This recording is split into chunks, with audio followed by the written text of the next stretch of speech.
They say there is no peace among the stars. But there are moments, brief, flickering instants between screams, when even a space marine, the Emperor's most perfect weapon, feels the weight of eternity pressing against the soul he was never meant to keep. Beneath ceramite and gene-forged sinew lies something more fragile than flesh. Memory.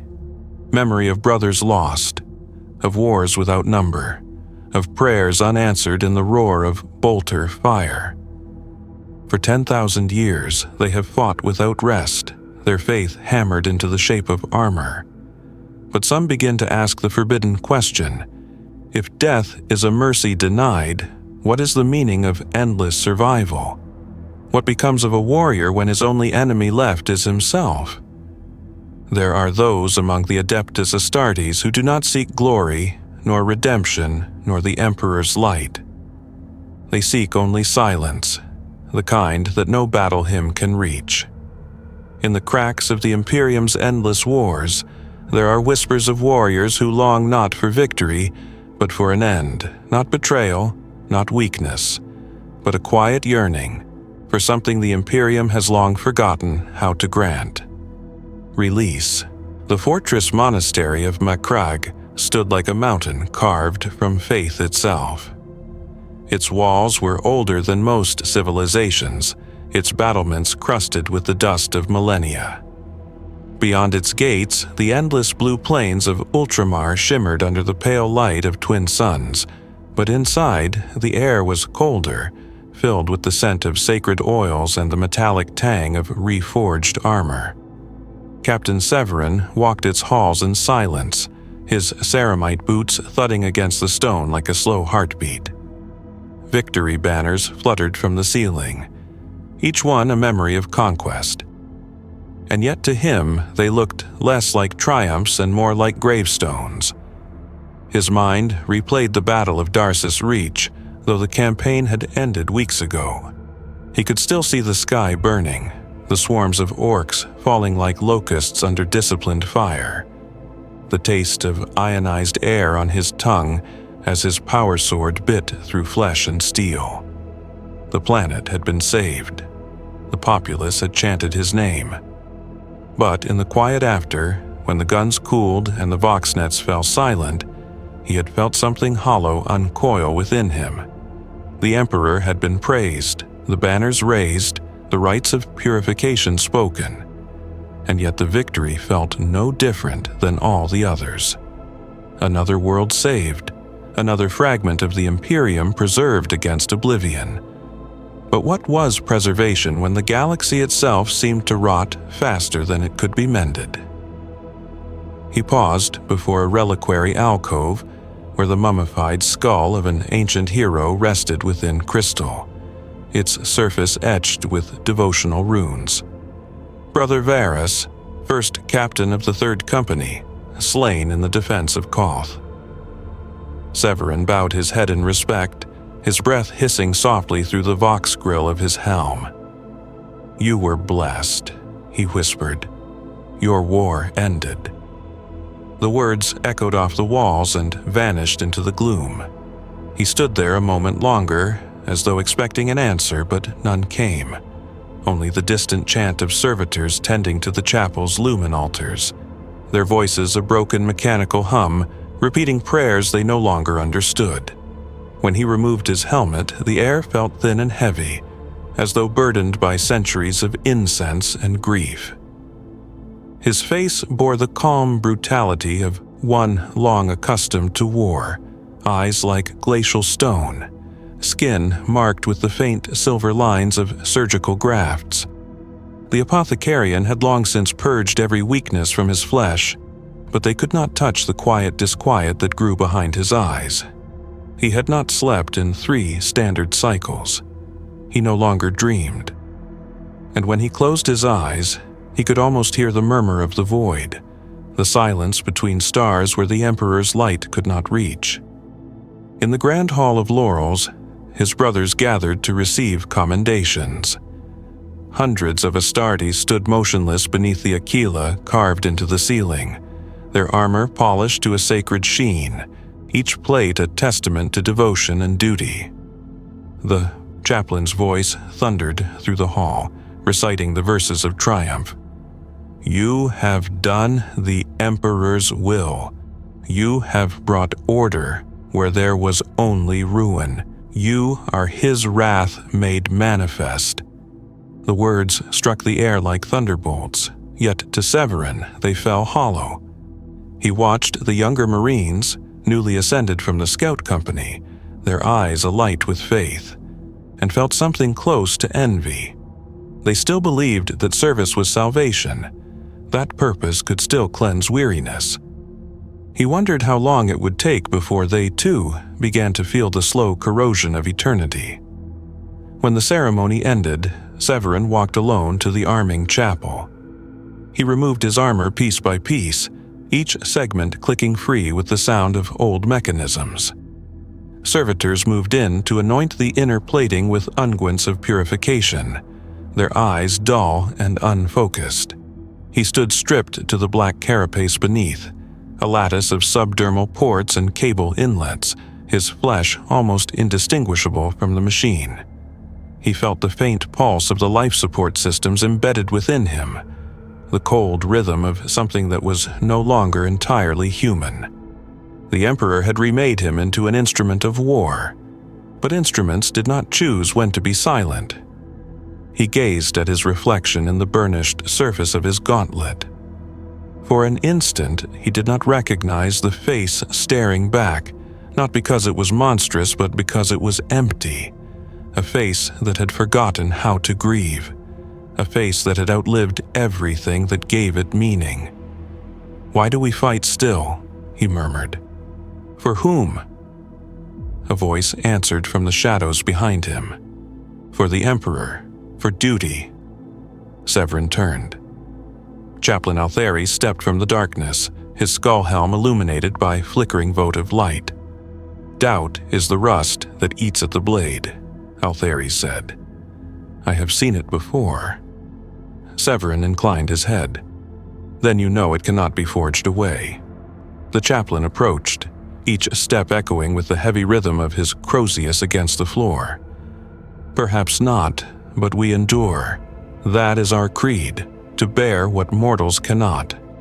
And when endurance itself becomes the burden..." Altheris paused. For a long moment neither spoke. The silence between them was heavier than any sermon. Finally, the chaplain said softly, "Then we endure still." The words should have comforted him. Instead, they fell upon Severin like a chain tightening around his throat.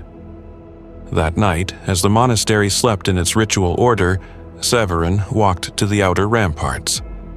The twin moons rose above Ultramar, silver and cold. Below, the training fields glimmered with the faint light of lumens. He remembered standing there centuries ago, a neophyte trembling under the weight of his first bolter, swearing oaths that had since become habit. He had believed then that faith would be enough. Now, only silence remained, and the unspoken thought that faith without purpose was just another kind of death. Far above, the Astronomicon pulsed faintly in the heavens, a distant heartbeat of light. To most, it was salvation, the Emperor's flame guiding ships through the void. To Severin, it looked like a wound that refused to close. The next morning dawned with the sound of thunder drills from the lower fields. Thousands of Skitari marched in perfect lockstep along the metallic ridges of the training grounds, their augmented limbs clicking in mechanical harmony. Above them, banners of cobalt and gold fluttered in the cold wind, each bearing the sigil of the Ultramarines. The fortress monastery was alive with devotion and discipline. Yet, beneath it all, Severin could sense an undertone, something faint, like static beneath a hymn. It was the sound of weariness given form. He descended into the training concourse, where rows of initiates stood awaiting inspection. Their armor gleamed with sacred oils, their expressions hidden behind helm and rebreather. Each recited the catechism of readiness in flawless unison, voices merging into a single metallic chant. Through duty, purpose; through purpose, faith; through faith, eternity. The words that once had filled him with pride now sounded like a dirge. Eternity, the word that used to signify triumph, had become an accusation. When Severin spoke, his voice carried across the chamber like a storm breaking over stone. You are the Emperor's instruments. Remember that you do not fight for victory. You fight because he commands it. The neophytes struck their chests in salute, gauntlets clanging in rhythm. He nodded, but his mind lingered on his own words. Because he commands it. It was the truth that had bound him for 300 years, and the chain that now cut deepest. As he turned to leave, one of the initiates hesitated. The boy, perhaps 17 Terran years before implantation, raised his helm slightly, his voice trembling. "Captain, if the Emperor commands all things, does he command when we should stop?" The question froze the air. Servitors paused mid-motion, as if the machine spirits themselves recoiled. Severin studied the young face before him. Wide eyes, unscarred skin, the spark of curiosity not yet beaten down by centuries of indoctrination. He wanted to answer truthfully. He wanted to tell the boy that such questions had haunted greater men than he, that even the Primarchs had known moments of silence between prayers. But the creed demanded certainty. Doubt was heresy, and heresy was rot. "His command is eternal," Severin said finally, "and so must we be." The initiate bowed, ashamed, and Severin walked away, though the boy's question burned in his mind long after the echo of boots faded. Does he command when we should stop? He found himself drawn to the reliquary of heroes, a vast subterranean hall lined with sarcophagi, each one containing the remains of those who had fallen in the Emperor's name. The air was thick with the scent of incense and dust, the light dim and golden. Rows of armor stood like statues, their visors empty, their weapons laid at their feet. Some were preserved with reverence, others left to rust slowly into the silence of history. Severin walked among them, his gauntlet tracing the cracked sigils of ancient brothers. These were warriors who had known the peace of finality, something denied to him. He stopped before one sarcophagus whose inscriptions had almost faded. The name was barely legible: Brother Cassian, veteran of the Heraclean Crusade. He remembered the man. Brave, loyal.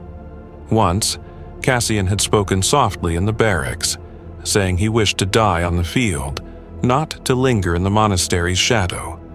And when the battle came, he had charged headlong into the enemy lines, refusing evacuation even as his lifeblood poured from ruptured armor.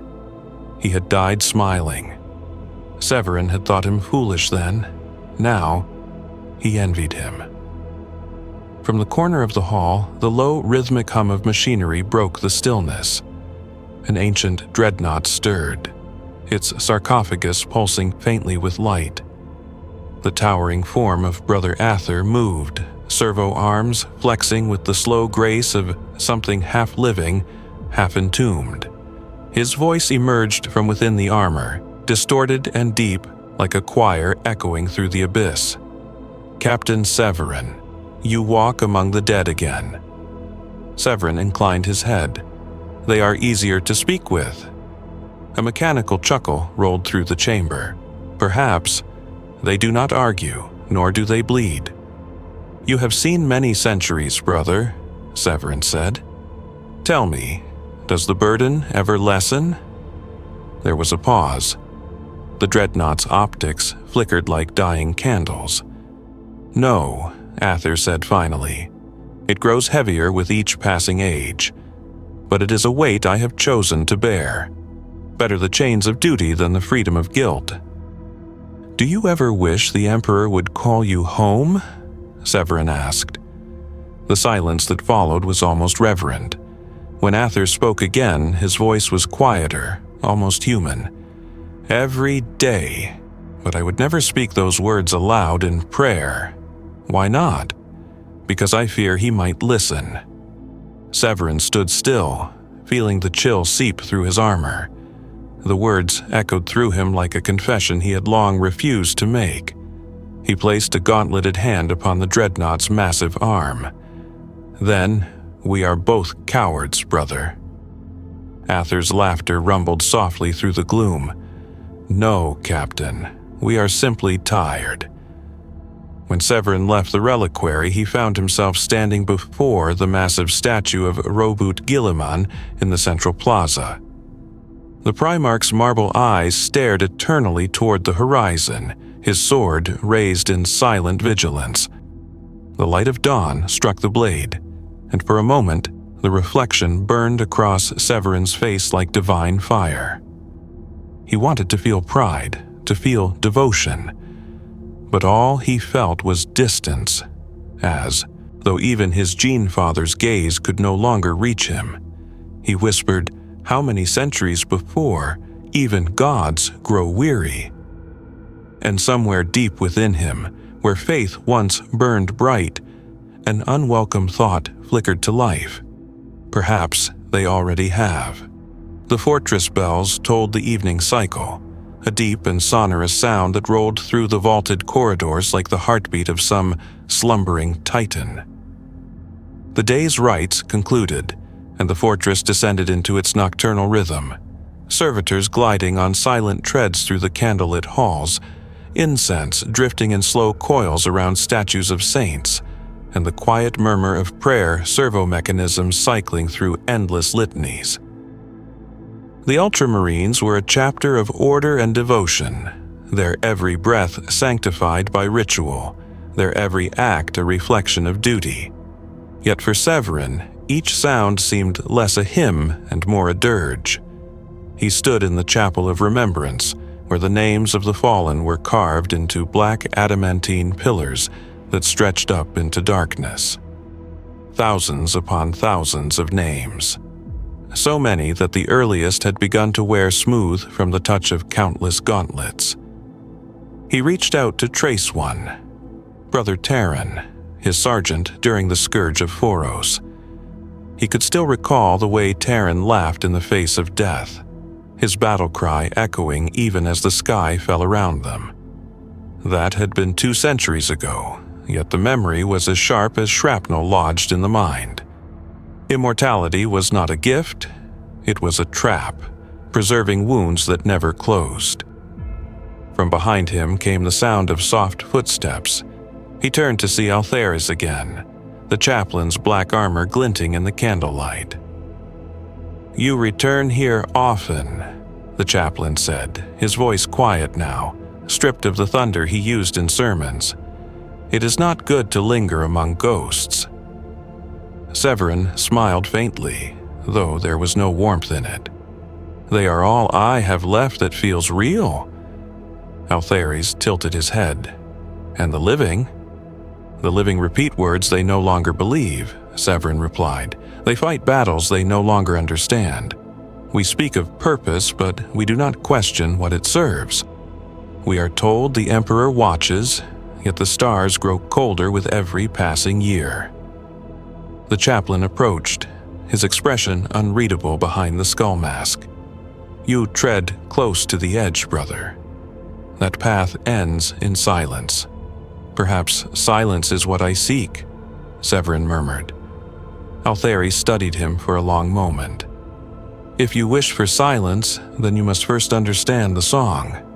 The Emperor does not ask us to feel joy in our suffering, only to endure it, to bear the weight until the stars themselves burn away.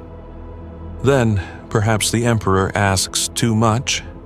The words hung in the air like a heresy spoken by a dying man. For an instant, Severin thought Altheris might strike him, that the Crozius would come down in righteous fury. But instead, the chaplain's shoulders sagged, slightly, as though something inside him had cracked as well.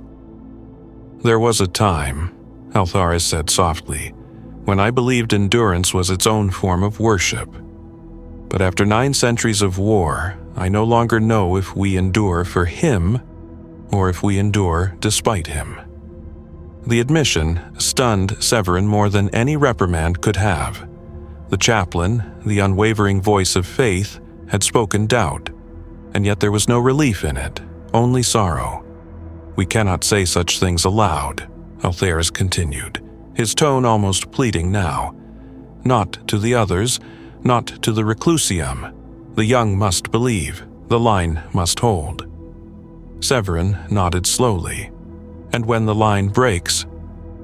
The chaplain turned his gaze toward the statue of the Emperor at the far end of the chapel, an immense figure of gold and ivory, his face shrouded in eternal calm. "Then we do what we have always done," Altharis said. "We fight until nothing remains to fight for." They stood together in silence for a long time. The candles flickered, their light bending as though bowed by unseen wind. Later, alone in his cell, Severin removed the final fragments of his armor and sat in the dim light, the faint hum of the monastery's generators vibrating through the walls. His weapons hung upon the rack before him, bolter, chainsword, relic blade, each gleaming with meticulous care, each one blessed by the tech marines before every campaign. Tools of faith, instruments of devotion. He regarded them not with reverence, but with exhaustion. How many times had these weapons drunk deep of blood in the Emperor's name? How many lives had ended so his duty might continue? He closed his eyes, trying to remember the face of the first man he ever killed. It should have been impossible. Centuries of battle had buried those memories beneath layers of indoctrination and duty. Yet somehow it came to him. The man's eyes, the look of disbelief, almost pity before the blade struck home. Severin felt the echo of that moment like a pulse of cold through his veins. He whispered the litany of repentance, not because he believed it would cleanse him, but because he needed to hear words spoken into the void. Through death, redemption. Through service, absolution. His voice trembled. Through faith. He could not finish. He rose, restless, and turned toward the small viewport overlooking the planetary surface. Ultramar's lights glittered in the distance. Cities ordered and perfect, untouched by the horrors of the wider galaxy. The civilians below would live their entire lives believing the Emperor watched over them, never knowing the quiet despair that haunted his angels. A transmission rune flickered on his data slate, breaking the stillness. It was a summons from the Reclusium. A new campaign. Another war. Another world in need of salvation. Severin stared at the message, then at his reflection in the viewport glass. A weary figure, neither man nor god, trapped between glory and guilt. He felt nothing. No surge of pride, no fire of purpose, only the dull resignation of inevitability. He whispered to the reflection, another world, another victory, another wound. Then, softly, almost to himself, how many victories before I finally lose? He turned away from the light and stepped into the corridor, where the monastery's bells began to toll again, summoning the warriors of Ultramar to prayer. Their voices rose in perfect unison, echoing through the endless stone like the heartbeat of a dying god. And in that sound, Severin felt the weight of eternity press down once more, not as honor, not as purpose, but as the crushing realization that immortality was the slowest death of all. The fleet hung in orbit above Ultramar, vast and solemn, its hulls etched with litanies and the sigils of victory. The Gladius Invictus, flagship of the Third Company, loomed among them like a cathedral adrift in the void, its every gun a sermon, its every light a votive flame. Within its armored heart, Captain Severin stood before the viewing ports, watching the planet dwindle into a blue spark. departure always carried a gravity beyond physics, a slow severing of ties, a reminder that even home was a temporary reprieve from the endless cycle of war. He had thought perhaps this campaign would stir him again, that the old fire might return. Instead, he felt only fatigue, a cold and creeping one that no rest or faith could purge. Around him, his lieutenants prepared for the journey with ritual precision. Liturgies were spoken, weapons anointed, purity seals pressed against armor plates still warm from maintenance. The air was thick with ozone and incense. To the uninitiated, it would have seemed like devotion made manifest. To Severin, it was a kind of theater, a necessary illusion to hold the hearts of men who could never die yet longed to. A serf approached, kneeling as he held out a freshly sanctified bolt pistol. "Your sidearm, my lord," he murmured, voice trembling. Severin accepted it, feeling the weight settle into his gauntlet.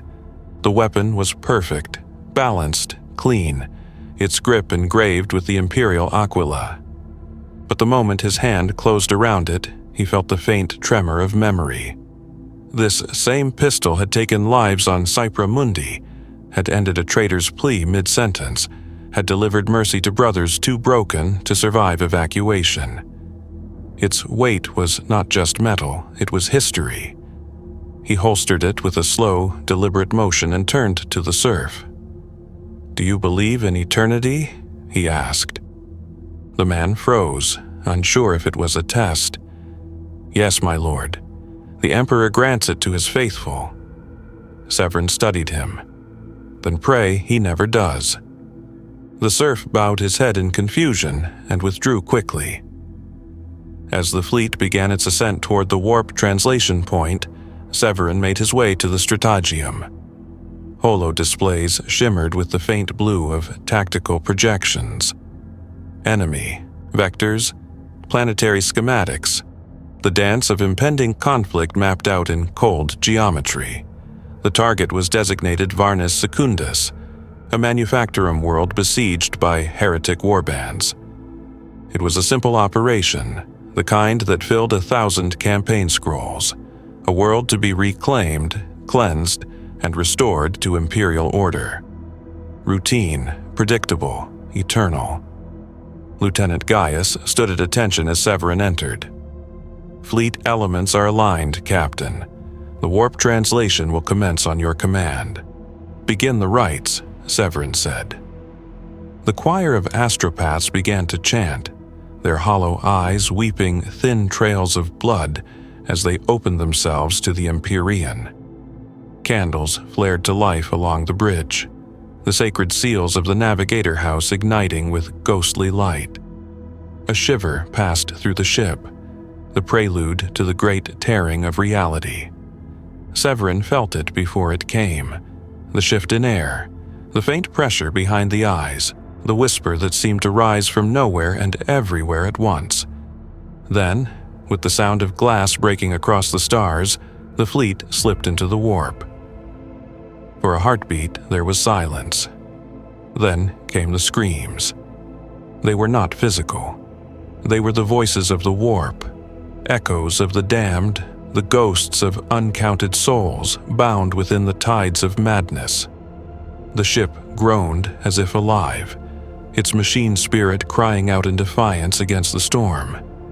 Severin stood unmoving, his gaze fixed upon the roiling sea of unreality beyond the viewport. Shapes formed and vanished in the crimson haze. Visions of things that could not be, faces he thought long forgotten, whispers of his own voice speaking words he had never said. "Do you see it too?" came Altheris's voice beside him. Severin did not look away. "I see everything and nothing. The warp reflects what we carry within," said the chaplain. "Faith becomes flame, doubt becomes shadow. What do you see, brother?" Severin hesitated. "I see peace, but not the Emperor's kind." Altharis's skull helm turned toward him, silent, unreadable. "Do not mistake the void for peace. It hungers." "I know," Severin said softly, "but hunger is at least an ending." For a long time, neither spoke. The warp sang around them, a chorus of madness that pressed against the edges of sanity. To most mortals, it would have been terror. To them, it was simply familiar.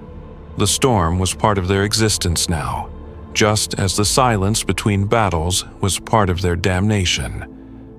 When they finally emerged into real space, the warp bled away like a dream forgotten at waking. Varnus Secundus filled the viewport, its surface cracked and burning, Manufactoria belching smoke into a poisoned sky. Vox traffic was fragmented, filled with screams and the staccato rhythm of lass fire. Even from orbit, the planet looked tired, another wound in the body of a dying empire. Severin studied it in silence. "It never ends," he murmured. "No," said Althares, "but perhaps that is mercy. If it ended, we would have nothing left to be." The fleet began to descend, gunships and drop pods igniting like falling stars. The surface awaited. Another battlefield, another cycle. Severin turned from the window and donned his helm. The autoseals hissed shut, cutting him off from the world with the sound of finality. He moved to the launch bay where rows of Marines stood ready, silent beneath banners of cobalt and gold. Their armor gleamed under the harsh lumen strips, their hearts steady, their faith unshaken. Severin walked among them, feeling their eyes upon him, men who would follow him into hell without hesitation. They saw in him the image of certainty, of strength, of purpose. They did not see the fractures beneath. He raised his sword, its power field humming to life. "Brothers," he said, voice echoing through the Vox, "we descend once more into the storm. Let our faith be our armor. Let our wrath be his will." A thunderous roar answered him, the cry of warriors who had long since forgotten fear.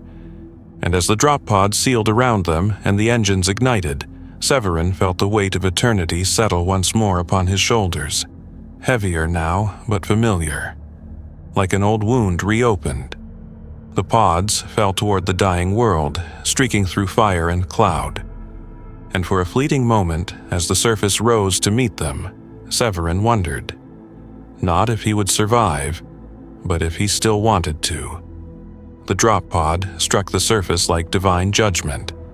The impact sent waves of dust and shattered stone rippling through the ruined Manufactorum district, the air bursting into flame where the retrojets ignited.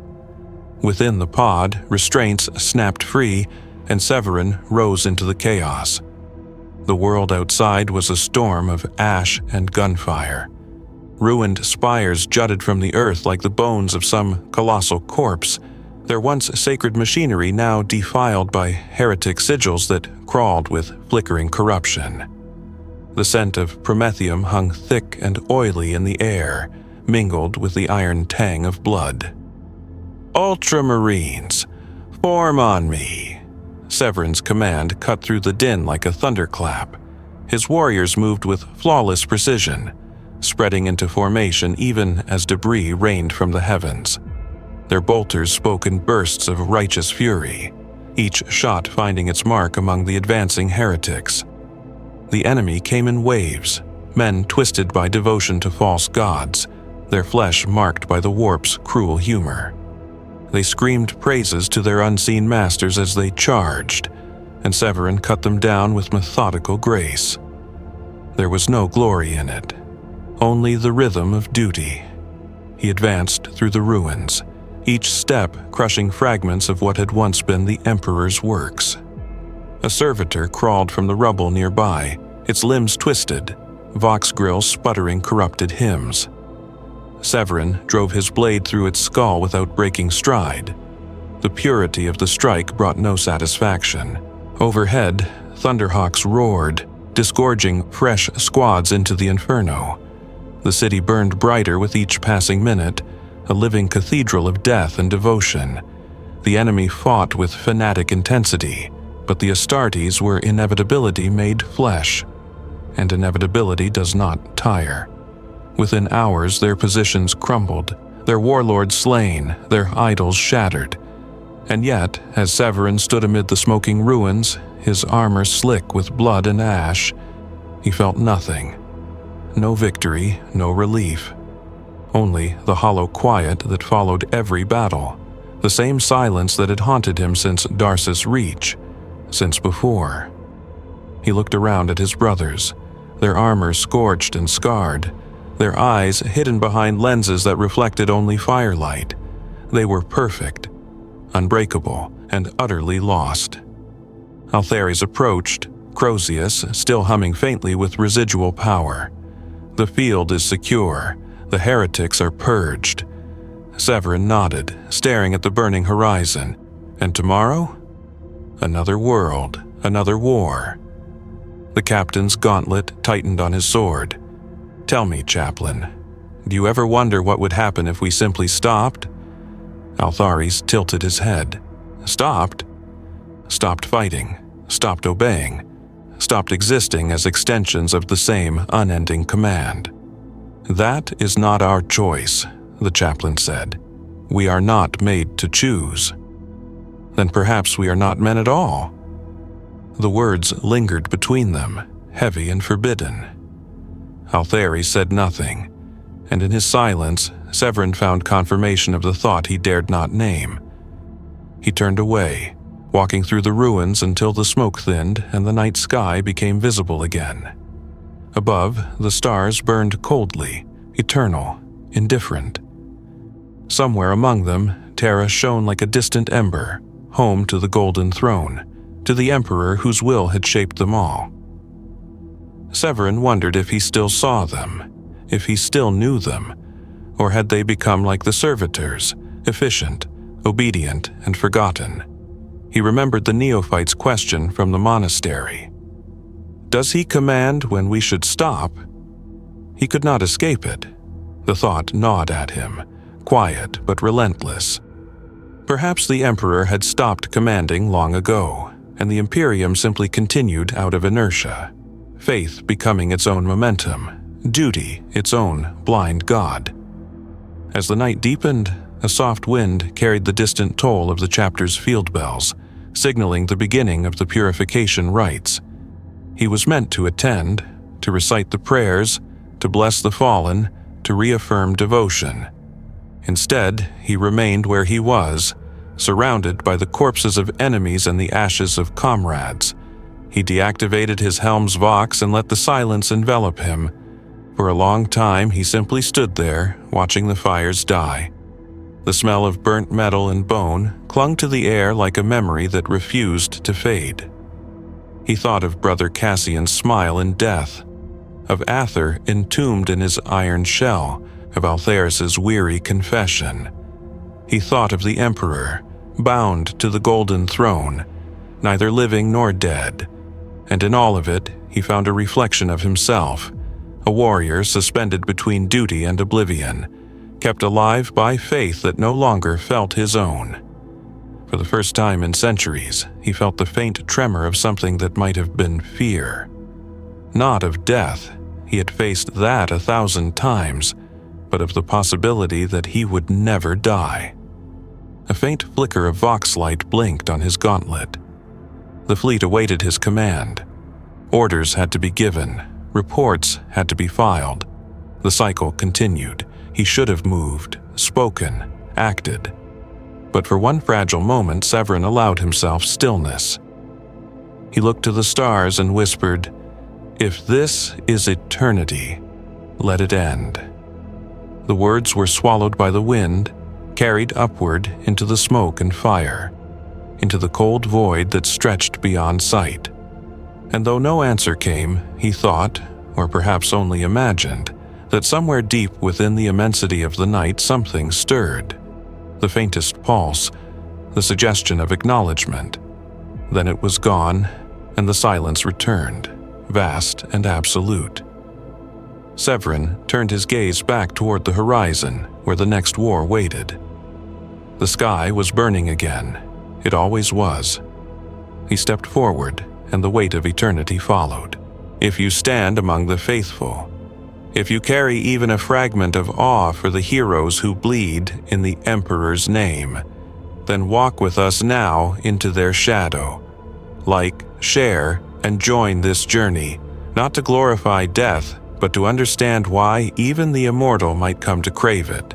The apothecarian smelled of antiseptic oils and sacred iron, a place where even pain was ritualized. Rows of medici servitors glided between the suspended forms of wounded Astartes, their mechanical limbs whirring softly as they tended to shattered limbs and seared armor. Incense curled through the filtered air, masking the copper tang of blood. Litanies of healing murmured from vox altars, half prayer, half machine song. It was a place meant for restoration, but in the quiet beneath the hum of surgical instruments, Severin heard something else.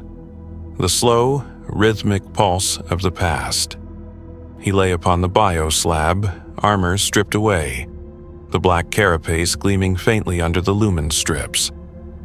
His body was a map of scars and augmetics, each one a story, each one a sin. Tech Adept Morin moved beside him, a thin figure wrapped in the red robes of the Mechanicus, his mechadendrites coiling with mechanical grace. "Your humoral port shows degradation, Captain," the Adept intoned, his voice filtered through a vox mask that turned words into ritual. "Residual trauma from your last engagement." Severin nodded slightly. "It will suffice." Morin's mechanical eyes glowed with a faint red light. "It will not. You require resuturing of the nerve lattice, or your reflex pathways will slow. The Emperor designed you for precision. To let decay take root is to profane his work." The captain said nothing. He had long ceased to feel pain in any conventional sense. The gene seed saw to that. But there was a deeper sensation beneath the surface, something beyond the flesh. Each incision, each graft felt like an awakening, not of body, but of memory. He could feel the echo of every wound he had ever endured, like ghosts tracing their fingers across his nerves. When the Adept began the procedure, cold needles slid into his skin, and light flared along the data slate displays. Severin's vision blurred for a moment. The hum of machinery receded, replaced by something else. The echo of bolter fire, the scream of atmospheric entry, the weight of a dying world. He was there again. Koth. The shadow of betrayal hanging over the Ultramar system. The word bearers descending from orbit, their chants echoing like mockeries of prayer. He remembered the heat of plasma fire tearing through the lines, the stench of burning ceramite, the cries of brothers falling into the abyss. The wound in his side had been mortal then, or should have been. Yet they had brought him back, grafted his flesh, filled his veins with alchemical fire. He had awoken months later, rebuilt and hollow. And in the sterile silence of the apothecarian, he had realized the truth. The body forgets nothing. It stores every agony like scripture carved into living stone. Morin's voice pulled him back. Reintegration proceeding. Bioelectric responses stabilizing. You will be battle-ready within 1 cycle. Severin exhaled slowly, the metallic tang of the respirator filling his lungs. "Tell me, Adept," he said, "how many replacements before a man becomes something else entirely?" The Mechanicus priest paused, a faint whir of thought running through his augmetics. That question assumes there is still a man to begin with. Severin's lips curved in something not quite a smile. A fair point. When the procedure was complete, he rose from the slab. His movements were smooth, efficient, inhumanly precise. But beneath that perfection, he could feel it, the phantom sensations of every injury he had ever sustained. Pain without wound, memory without mercy. He made his way to the lower halls, where the apothecarian's deeper chambers held the gene vaults. Each stasis cylinder glowed with pale light, containing vials of gene seed, the sacred legacy of the chapter. The air was cold, sterile, yet there was reverence here that no chapel could match. This was where eternity was manufactured. He stopped before one capsule, the name etched upon its casing in High Gothic, Brother Garen. A warrior fallen during the defense of Sotha, his gene seed preserved, ready to be implanted into another, to rise again in another body, another name, immortality by disassembly. He found himself whispering, "Do you remember?" Of course, there was no answer. The cylinder hummed quietly, unbothered by such heretical notions, but the question lingered. Did the gene seed carry only strength or something more? A trace of memory, of will, of despair? If so, then every Marine was an echo of all who came before, a lineage of unending recollection. Perhaps that was why none of them could truly forget. As he turned to leave, a voice called softly from behind, "You linger among the seeds of the dead again." It was Apothecary Tercian, his armor still smeared with sacred unguents, his face marked with the calm of one who has spent centuries tending to the border between life and death. Severin inclined his head. "I find their silence comforting." Tercian studied him for a moment, then said, "There are whispers, Captain. Some brothers have begun to speak of fatigue. Not physical, but spiritual. I have seen it before. It begins with the veterans, the ones who have outlived too many campaigns." "And ends?" Severin asked. "In the Reclusium," Tercian said softly, "or the sarcophagus." The implication was clear. "I am not unfit for battle," Severin said. "I did not say you were," replied the apothecary. "But be wary, the mind can fester where the flesh endures." Severin nodded, though his gaze drifted back to the rows of gene seed capsules. The light flickered over his features, painting him in the pallor of something half-living, half-forgotten. Perhaps the flesh remembers more than the mind can bear. Tercian's reply was quiet, almost a prayer. "Then pray the Emperor forgets what we are becoming." That night, Severin returned to his quarters and sat in the dim glow of the lumen, candles. His reflection stared back from the mirror sheen of his chest plate. He touched the scars along his ribs, feeling the faint pulse of implanted systems beneath. Every thrum of energy, every breath, was a reminder that his existence depended on machines, that even his heartbeat was an act of maintenance, not miracle. He tried to remember what his own skin had once felt like. The memory refused to come. Beyond the walls, the fortress hummed with the rhythms of the living, the clang of armor in the forge temples, the chants of the Reclusium, the steady thrum of industry. And yet, within that perfect order, he felt only dissonance. He whispered, "The flesh remembers," and for the first time, the words felt like both revelation and curse. The next day began as all days did aboard the Gladius Invictus, with ritual. The crew rose to the sound of mechanical bells tolling through the ship's sanctified halls, their tones deep enough to rattle metal and bone alike. Chanting filled the voxways as servitors recited fragments of the Litany of Renewal, their voices merging into a hollow hymn that had echoed unchanged for 10,000 years. The Ultramarines prepared for the next advance upon Varnus Secundus's northern hives, where the traitor remnants had entrenched themselves amid the Manufactoria ruins. Severin joined his warriors in the arming chapel. The space was vast and shadowed, its walls carved with reliefs of battles long past. The scent of machine oil and sanctified incense filled the air, sharp and clean. Servitors moved among the assembled warriors like ghosts, attaching armor plating, sealing cables, anointing weapons with sacred oils.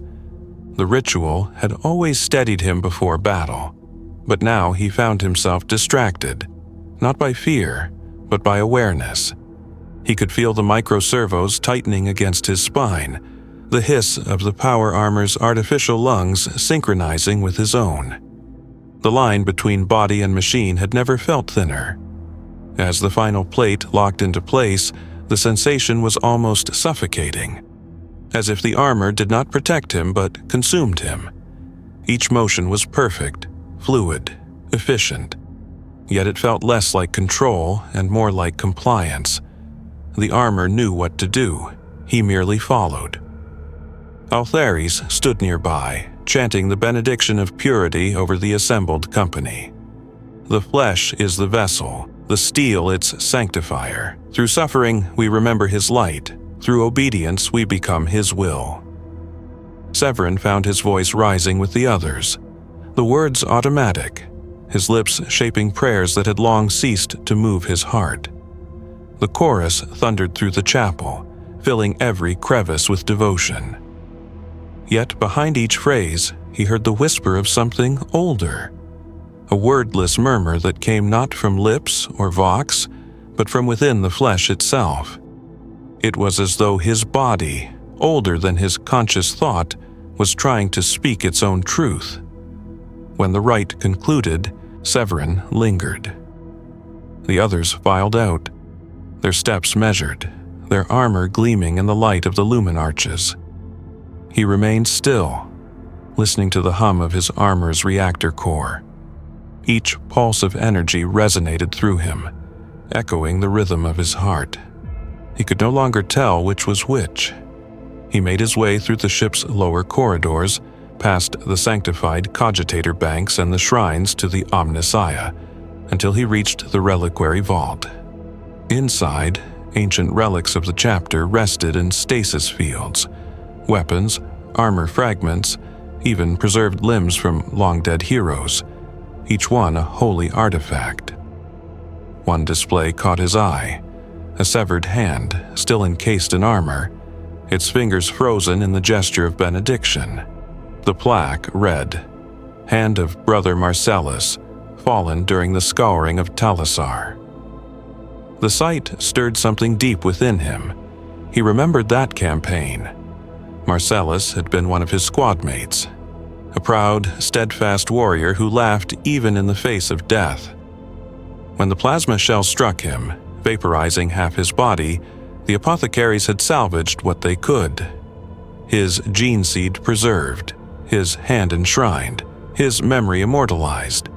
And yet, Severin thought, what kind of immortality was that? To be scattered in pieces across shrines and vaults, remembered only as components of devotion. He reached out and let his armored fingers hover just above the glass. The servos in his gauntlet whined softly, responding to his touch. For a moment, he imagined that the severed hand within moved too. A phantom twitch, impossible and yet somehow real. He withdrew quickly, breath catching in his throat. The air in the vault seemed heavier now, charged with unseen presence. The past pressed against him like a tide rising through the corridors of his own body. A voice came from behind him, quiet and reverent. "Do you feel them too?" It was Tertian. The apothecary's face was pale under the cold lumen light, his expression unreadable. Severin hesitated. "Feel what?" "The resonance," Tertian said, stepping closer. "The flesh remembers. Every relic here holds the echo of its bearer. You've sensed it, the weight, the recognition. You are not alone in that." Severin studied him, wary. "You believe these relics are alive?" "Not alive," Tertian replied, "but awake. The gene seed, the augmentations, the rituals, they bind us to the pattern of all who came before. We inherit not only their strength, but their memory, their fear, their exhaustion." It was a heretical thought, but it struck Severin like truth. "You speak as though we are haunted by our own lineage." Tertian's gaze was steady. "We are, The chapter's soul is not in the armor or the banners. It is in the flesh we pass down. That is why you feel what you feel, Captain. It is not your despair alone. It is the echo of 1,000 warriors carried within you." Severin's breath caught, the words stirring something, half buried. And what happens when those echoes grow louder than the man himself? Tercian's answer was soft, almost mournful. Then the man ceases to be, and only the echo remains. The silence that followed felt like a confession. When Severin finally left the vault, he walked through the ship as one, moving through the corridors of his own mind. Every vibration of the hull felt like a heartbeat. Every flicker of the lumen strips like a memory trying to take form. He could almost hear whispers, not voices but impressions, old instincts rising like ghosts. He paused before a viewport, staring into the void. The stars drifted cold and distant. Their light filtered through the faint shimmer of the ship's void shields. The reflection in the glass showed a giant in blue armor, faceless behind his helm. Yet, behind that mask, Severin no longer saw himself. He saw the sum of centuries, a lineage of souls bound together by a purpose none could escape. He raised a hand to the glass and whispered, "How much of me is still mine?" The reflection did not answer, but for a fleeting instant, he thought the hand in the glass moved differently than his own. The assault on the northern hives began at dawn. The manufactorum spires of Varnus Secundus loomed over the landscape like the fingers of dead gods, reaching through smoke toward a blood-colored sky. The ground shook beneath the endless thunder of bombardment. Each detonation painted the horizon in fire, turning the smog into a living storm of ash. For the Astartes, this was ritual, the sacrament of destruction. But to Severin, the rhythm of war had begun to sound like a heartbeat, far too long sustained. He led his company through the debris-choked streets, bolter fire echoing off the steel husks of broken machines. Melted statues of the Emperor stared down from their pedestals, their faces distorted, their eyes blackened by soot. The air reeked of promethium and decay. A fine rain began to fall, oily, chemical, clinging to armor and turning dust into tar.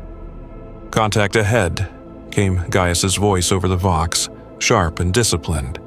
Traitor militia entrenched beyond the refinery arches. "Advance by fire teams," Severin ordered. "Purge without hesitation." The command left his lips by reflex. Duty spoke through him long before thought could intervene. Yet, as they advanced, the old unease returned. The growing awareness that every action was repetition. Every order a line recited from a script written millennia ago. His bolter barked in perfect rhythm with the others, a machine within a machine. He watched men die, vaporized, torn apart, reduced to pulp, and felt nothing beyond the recoil in his arms. When they breached the refinery gates, the traitors broke and fled.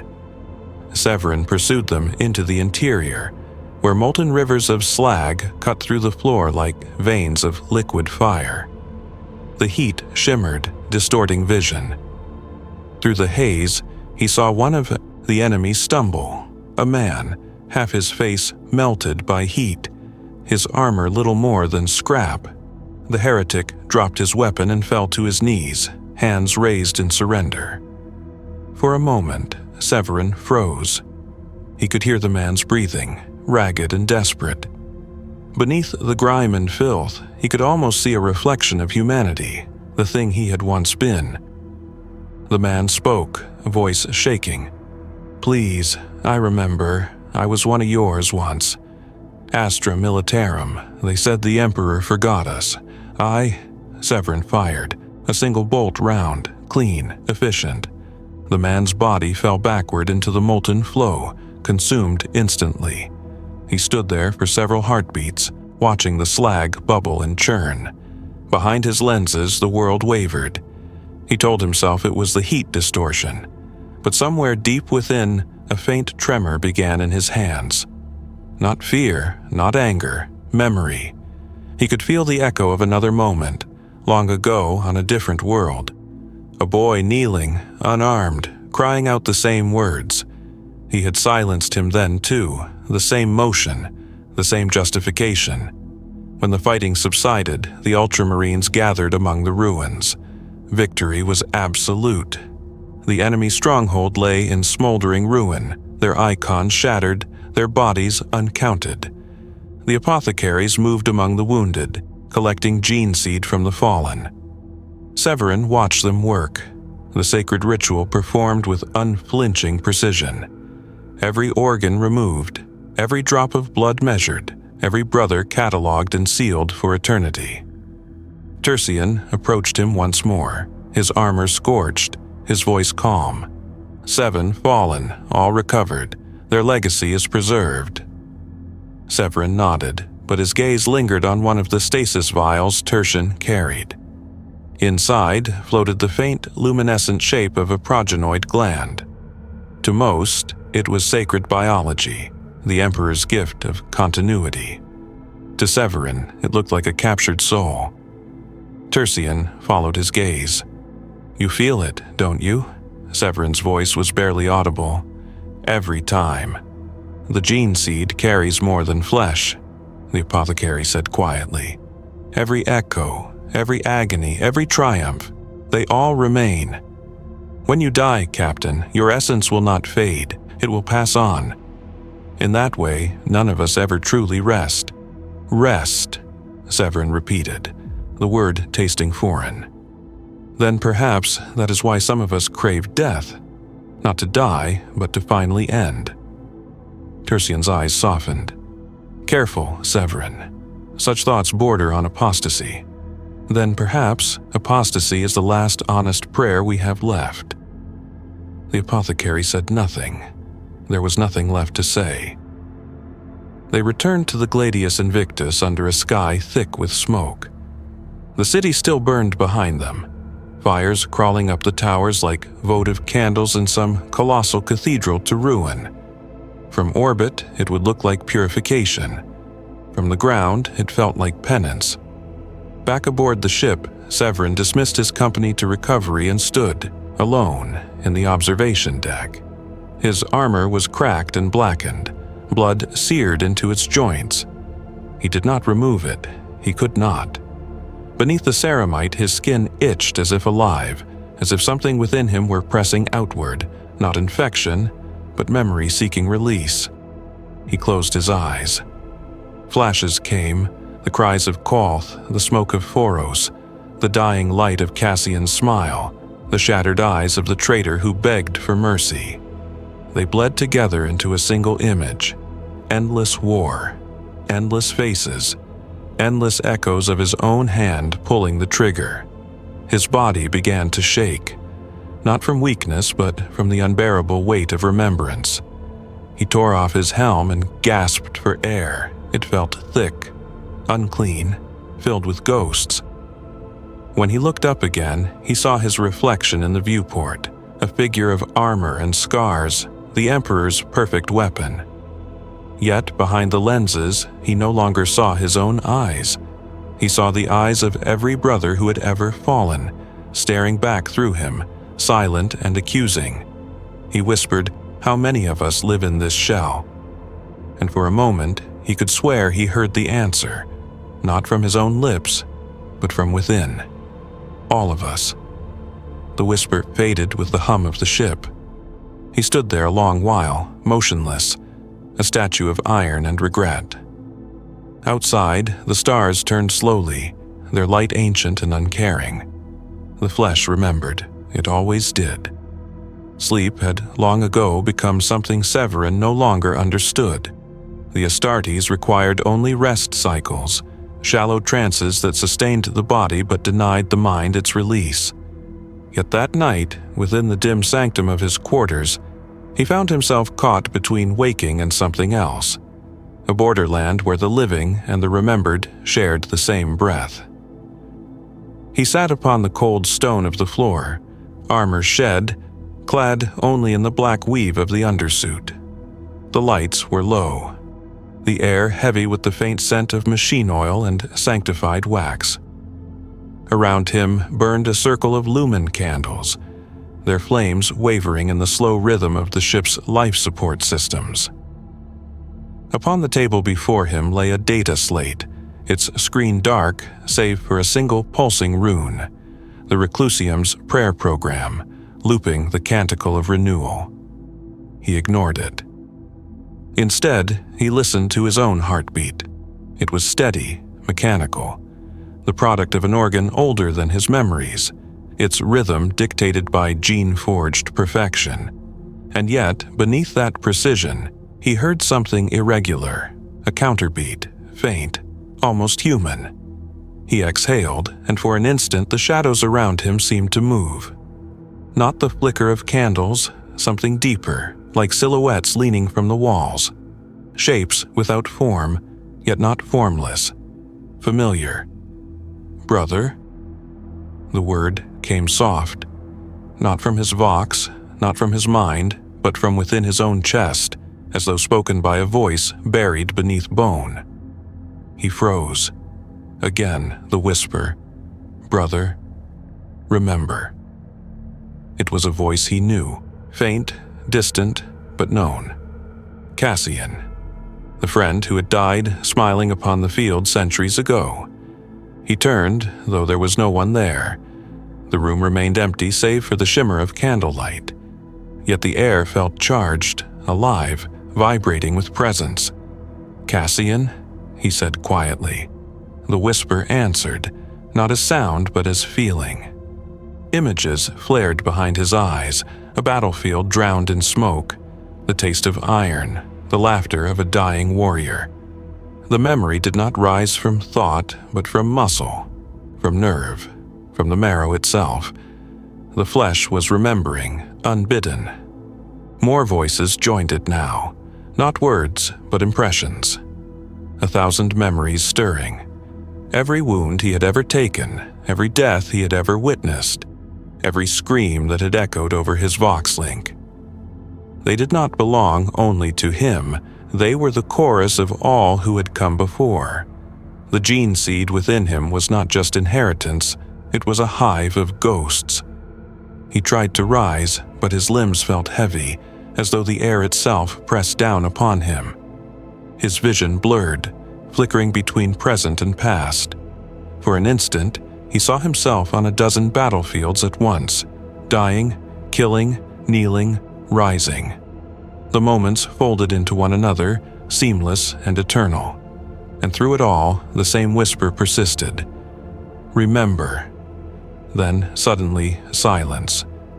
The lights flickered, the candles guttered.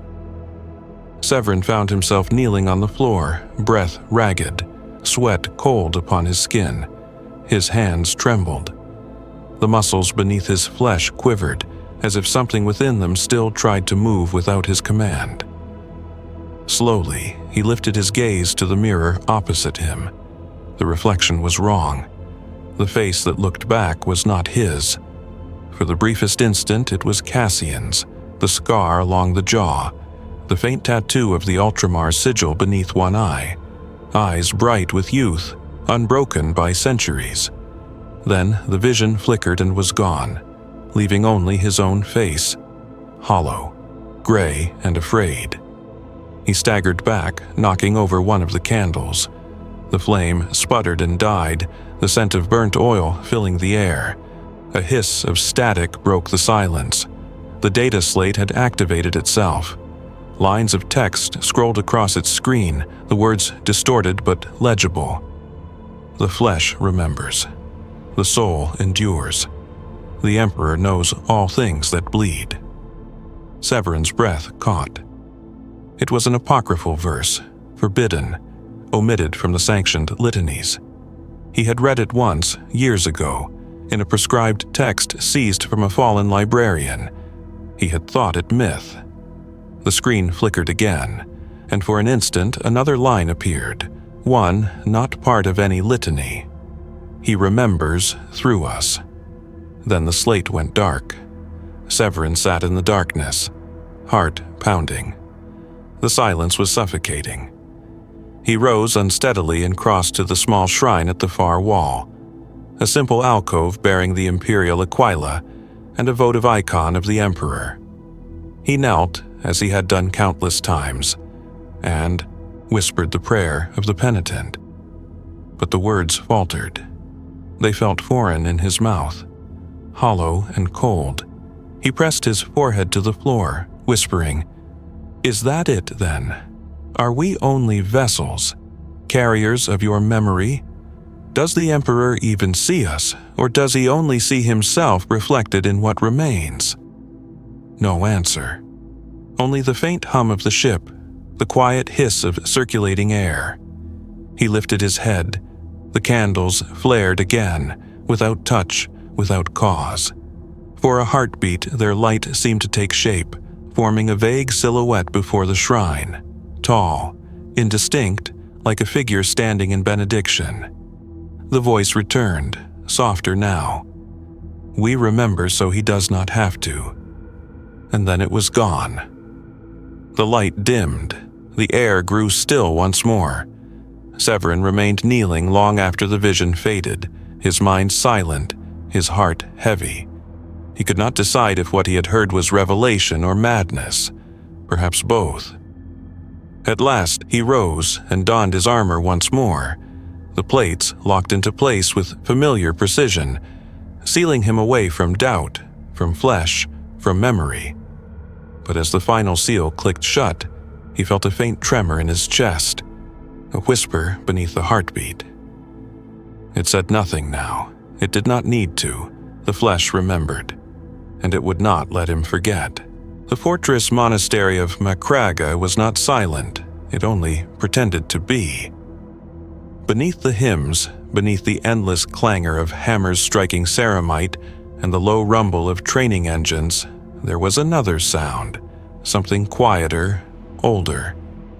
It was the sound of exhaustion whispered through prayer, of devotion stretched thin across centuries.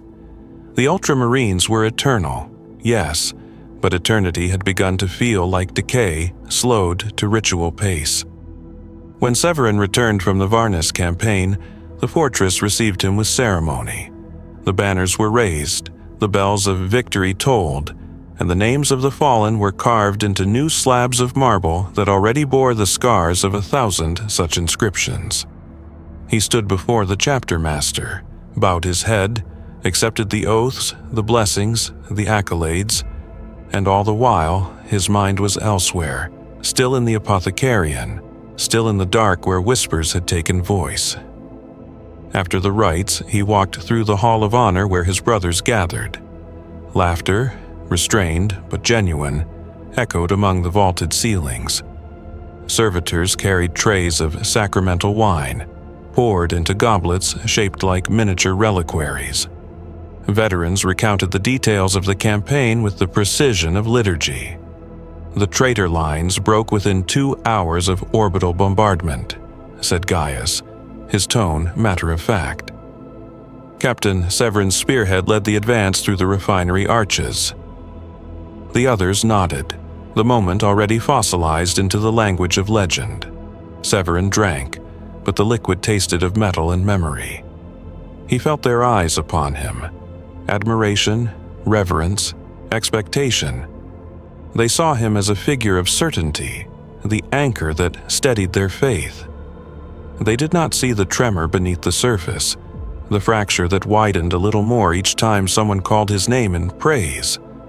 It was Althares who approached first, his skull-faced helm tucked beneath one arm, his expression unreadable in the candlelight.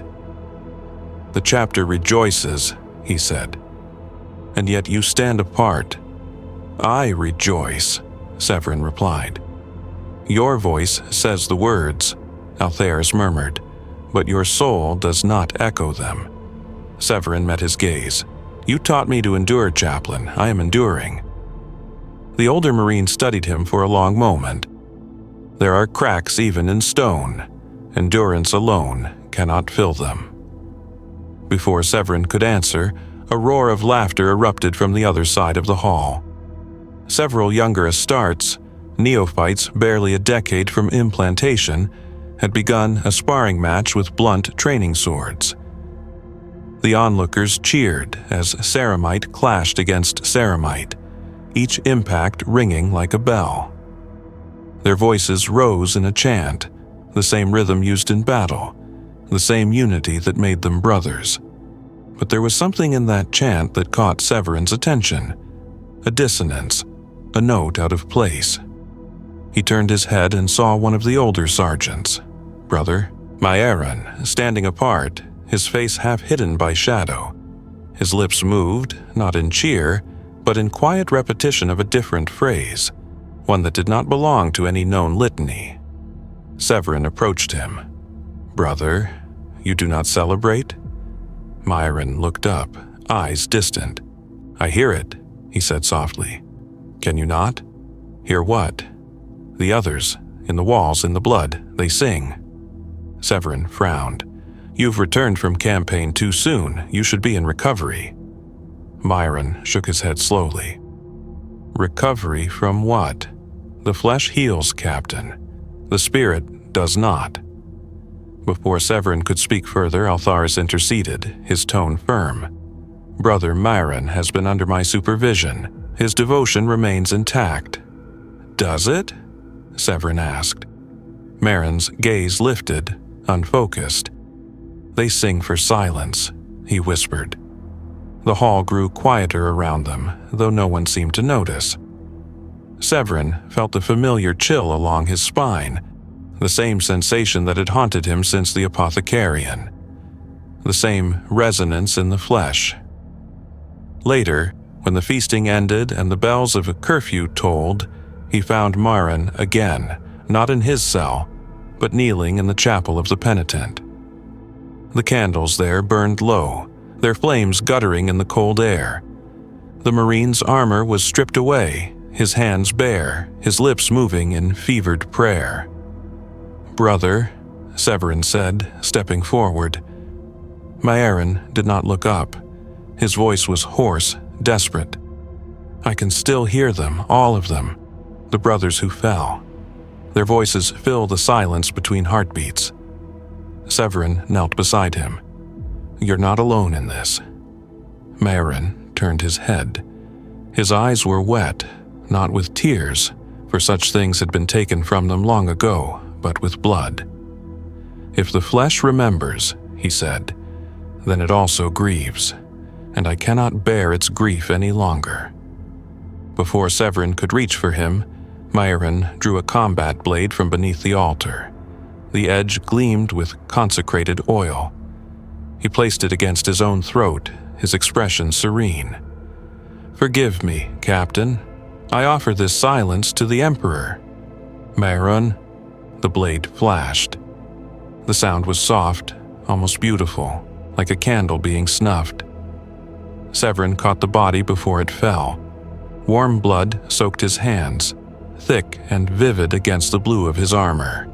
The head lolled against his chest, the lips still shaped around a half-finished prayer. Altharis arrived moments later, drawn by the psychic echo of violence. His eyes took in the scene, then closed slowly. "He sought peace," he murmured, "and found heresy." Severin looked up sharply. "He sought release." The chaplain's voice was low. "And found damnation."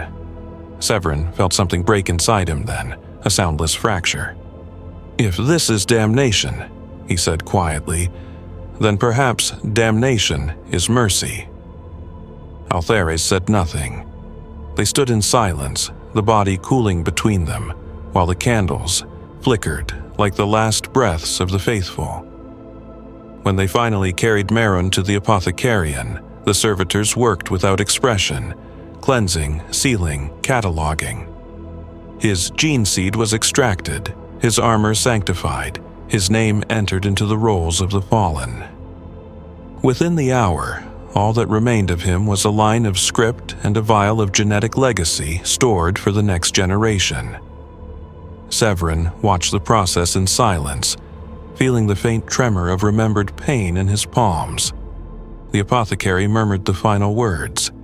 "His essence endures." Severin whispered the reply, almost to himself. "That's the curse." He left before anyone could stop him. Outside, the storm had begun. The rain fell hard against the fortress walls, washing the blood from his armor in long red streaks that vanished down the stone gutters like the tears of gods who no longer cared. And far above, the Astronomicon pulsed faintly through the clouds, not as light, but as a wound that refused to close. The storm did not cease for 3 days. Lightning rolled across the mountains of Macraga, illuminating the fortress like a beacon to a dead world. The rain fell in relentless sheets, and with every strike of thunder, Severin felt the monastery tremble. It seemed fitting. The Imperium itself trembled now, cracks spreading through its faith like fractures through ancient stone. The Reclusium declared Maron's death an act of contamination, a spiritual sickness born of exposure to heretical influence. His name was stricken from the rolls of honor and confined to sealed archives. None would speak of him again. But silence does not erase memory, it only gives it shape. And within that silence, something began to stir.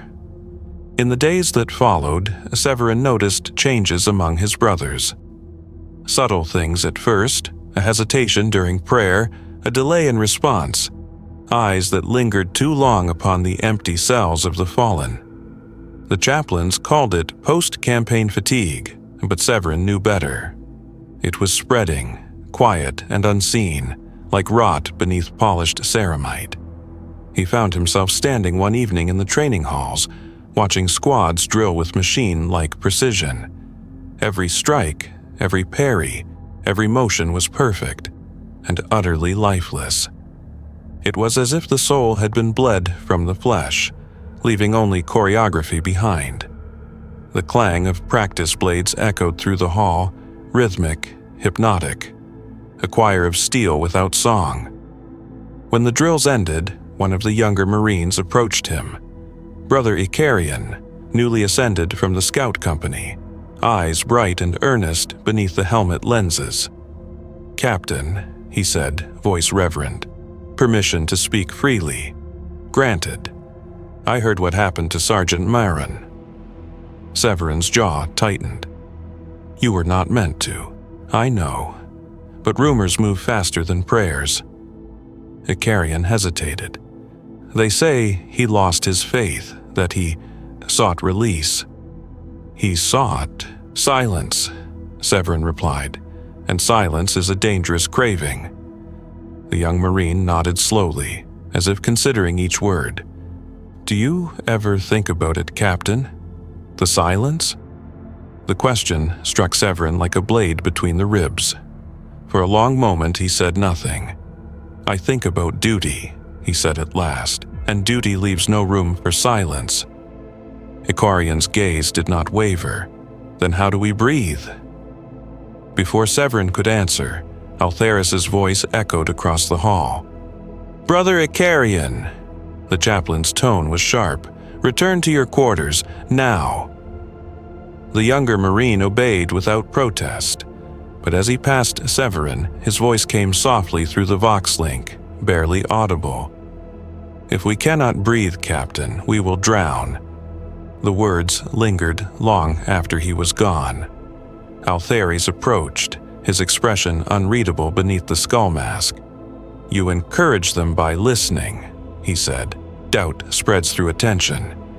"Perhaps," Severin replied, "it spreads because we silence it." The chaplain's hand tightened on the Crozius. "Be careful, brother. There is a fine line between compassion and contagion." "And which side do you stand on?" Altheris did not answer immediately. "I stand where I have always stood, between faith and despair, guarding one from the other."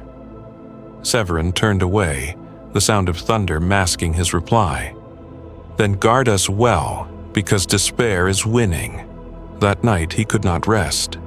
The storm outside battered the fortress walls, and the whispers had returned, faint at first, like the hum of machinery in the distance. But this time, they did not come from within him. They came through the walls. He left his cell and followed the sound down the corridors, his footsteps echoing softly against the stone. The halls were deserted. Only the faint glow of lumen sconces guided his path. The voices grew clearer as he descended into the lower sanctums where the librarium and the chaplain's crypts intertwined in shadow. He found the source at last. A door ajar, light spilling through the crack. Within, a dozen Astartes knelt in a circle, their armor stripped down to the bare plasteel of their undersuits. Their heads were bowed, their voices low, chanting in a rhythm not sanctioned by the Codex. We are the echoes of his dream. We are the wounds that speak. Severin froze. The words struck him like the phantom verses from his own vision. He stepped closer, his shadow spilling into the room. The chanting ceased. The Marines turned toward him, slow, deliberate, unafraid. Among them, he recognized a Carrion. "Captain," the young Marine said quietly, "you hear it too, don't you? The song beneath the hymns." Severin's throat tightened. "What is this?" Icarion's voice trembled, not from fear, but conviction. "We call it the Choir of the Remembered. We sing for those who cannot stop remembering." Althares appeared behind him, without a sound, his presence filling the chamber like judgment made flesh. "Blasphemy," he said, his tone a whisper of thunder. "You gather in secret. You defile sacred oaths." The Marines bowed their heads. None spoke. Severin felt torn between two hungers, the urge to condemn and the desperate desire to understand. "Why do you sing?" he asked, voice low. Icarion looked up, his eyes glimmering in the half-light. "Because silence is killing us." Althares raised his Crozius, but Severin stepped between them. "Enough," he said. "No punishment tonight." "Captain," the chaplain hissed, "they are infected with doubt. This is how heresy begins." Severin met his gaze. Then perhaps heresy is the only thing keeping them alive. The words hung in the air like a drawn blade. Althares stared at him for a long time before lowering the weapon. "You are walking a path from which there is no return, brother." "Then walk with me," Severin said softly. The chaplain said nothing. He turned and left, his steps heavy with the weight of centuries. When Severin looked back, the kneeling Marines had resumed their chant, but quieter now, a low hum that vibrated through the stone. It was not defiance, it was prayer. He watched them for a moment longer, then whispered, "Sing softly, brothers. The Emperor may not be listening, but perhaps someone else still is." He left them there in the half-light, their voices blending into the storm's distant thunder. A broken choir singing for deliverance no longer promised. The next dawn came without light. A gray haze covered Macraga's skies, swallowing the morning sun before it could reach the fortress spires. The storm had passed, but its weight lingered in the air, heavy and electric. The monastery felt different now, quieter, though not peaceful. The kind of silence that comes not from calm, but from fear holding its breath. Word of the unsanctioned gathering spread like a shadow through the chapter. Officially, nothing was said. No proclamations, no punishments. The reclusium was silent, yet Severin could feel the tension radiating from the halls. Brothers who had fought beside one another for centuries now avoided each other's gaze. Prayer sessions grew longer. Songs of victory became dirges of endurance. Even the servitors moved more slowly, as though burdened by the same unease that had infected the living. Severin sat alone in the Chapel of Laurels, where light filtered through stained glass depicting the Emperor's triumphs. The colors shifted with the clouds outside. Blue, gold, then gray again. He had always loved this place once, its vastness, its stillness. But now the silence pressed against him, accusing, suffocating. The faint hum of the power conduits beneath the floor felt almost like a whisper rising from below. He closed his eyes and listened. For a moment, he thought he could hear them again, the low chant of the hidden choir, the rhythm of the remembered dead. Their voices weren't words this time. They were sensations. The echo of bolter fire, the flash of las beams, the shock of impact reverberating through armor, the smell of promethium and ozone. It was memory-made music, pain turned into harmony. Then the sound faded, and the chapel was still. "Captain," the voice snapped him back. It was Tertian, the apothecary, standing near the door, his armor bearing the faint sheen of surgical oils. "Brother," Severin said, "you've heard of it then." "I have heard whispers," Tertian replied. He stepped closer, his expression unreadable. "The choir of the remembered, the chaplains have declared it contained. But it is not contained, is it?" "No," Severin said. "It grows, quietly, but it grows." Tertian nodded slowly. "You understand why. They seek release from memory, but there is no release. The gene seed binds us to the past as surely as armor binds flesh." "They sing," Severin said, "because silence devours them. Because if they do not speak, they will vanish beneath the weight of all who came before." The apothecary regarded him a long while before saying, "There is talk of censure. Althairs has convened the reclusium.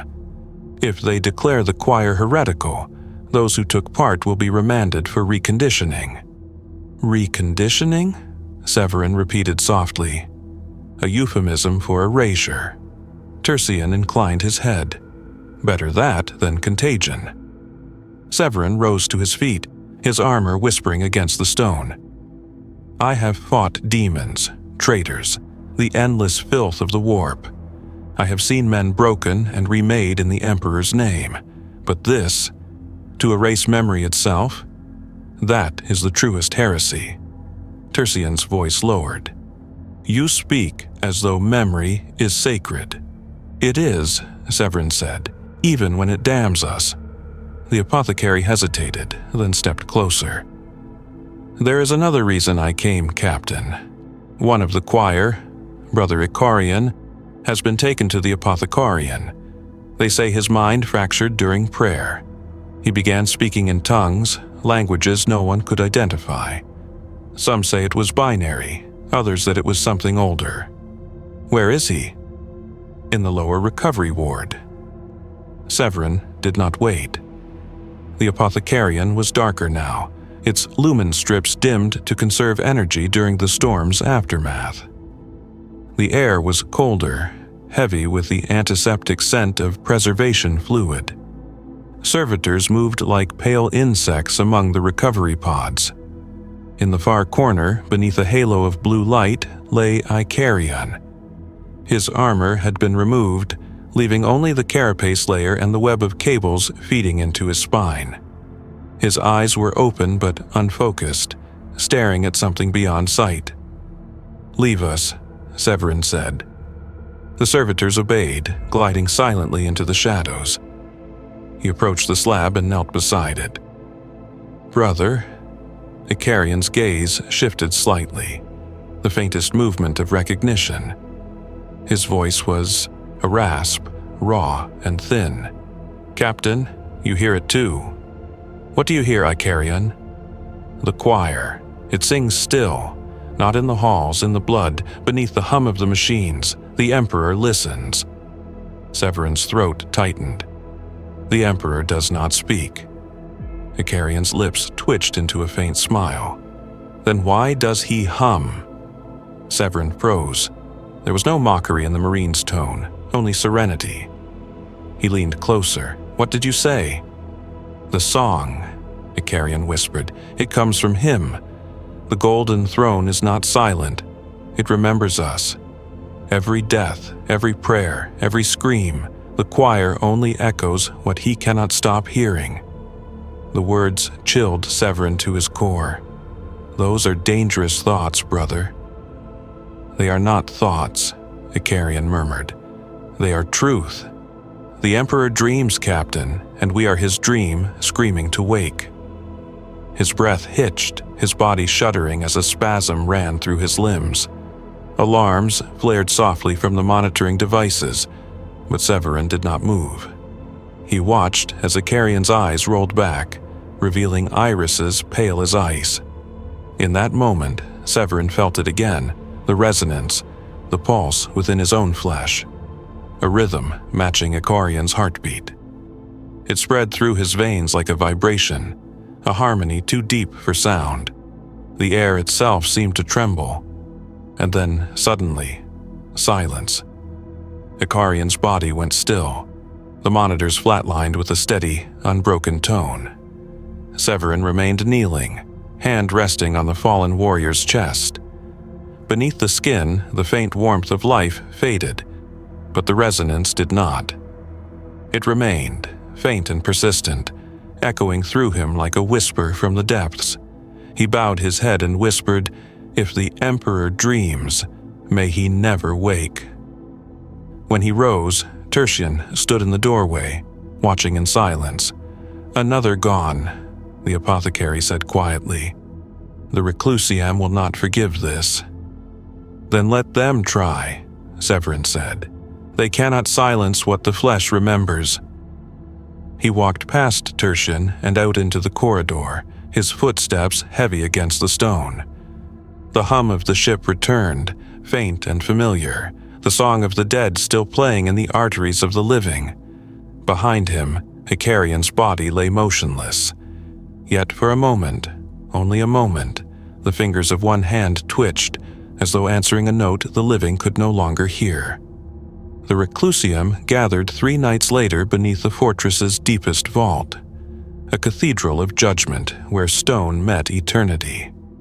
Here, every word became law, and every silence carried the weight of condemnation. Candles burned in perfect symmetry along the length of the hall, casting the light of 10,000 tiny flames across the black marble floor. The walls were carved with the names of saints and martyrs, though half of them had long since been worn smooth by time, as if faith itself was eroding beneath the weight of centuries. Severin stood before the dais where Chaplain Altheres presided, surrounded by robed acolytes and armored confessors.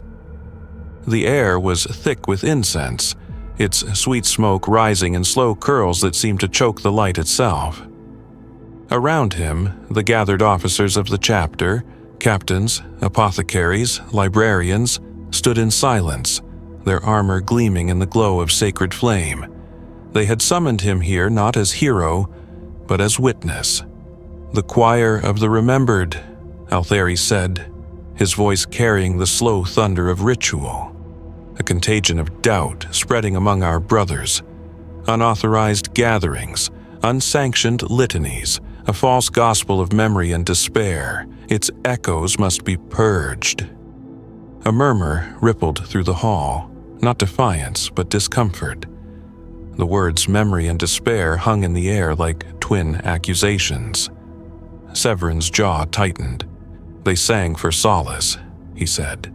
"Not for rebellion, they sought to understand their pain." "Pain is to be endured, not understood," Altheres replied. "The Emperor requires obedience, not introspection. Reflection is the seed of heresy. And suppression," Severin said quietly, "is the root of madness." The chaplain's eyes narrowed. "You speak boldly, brother." "I speak truth," Severin said. "If you silence every whisper, all that remains is screaming." A rustle of unease swept through the assembly. The librarian Mestor stepped forward, the runes along his armor glowing faintly. "Captain Severin," he said carefully, "you tread on dangerous ground. The choir's song is not of this world. I have felt it in the warp, a resonance without origin. It does not merely echo the dead, it feeds on them. It is corruption disguised as compassion. Severin turned to him. Then why do I hear it within myself? Why does it come not from the warp, but from the flesh? Mestor's expression darkened. Because the flesh is weak, always has been. Althares raised his Crozius, the golden weapon gleaming with captured light. Enough. The matter is decided. The choir is heresy. Those who took part will be remanded to the care of the Reclusium for purification. Their memory will be cleansed. A hush fell.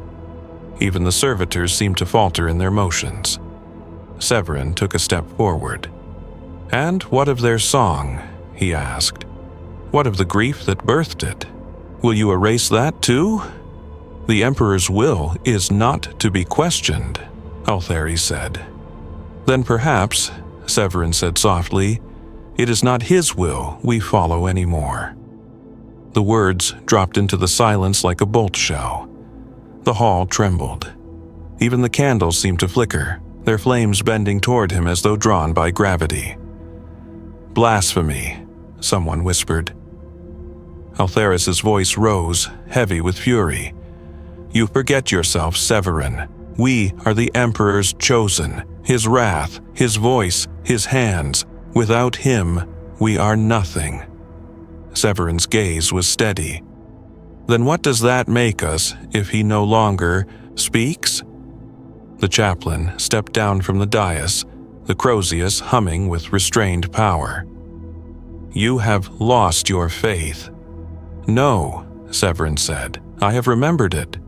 The two warriors faced one another, one draped in the authority of devotion, the other in the quiet strength of doubt. Around them, the assembly held its breath. At last, Althares spoke, his tone low and heavy. "You will submit to cleansing, brother, not for punishment but for redemption." Severin did not move. Redemption from what?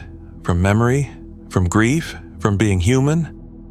The chaplain's eyes burned like coals behind his mask. "From yourself." For a moment, Severin thought he might strike him, but instead, Althares lowered his weapon and turned away. "Take him to the shrine of silence. Let the Emperor judge what remains." Two armored confessors stepped forward, their gauntlets heavy upon his shoulders. Severin did not resist.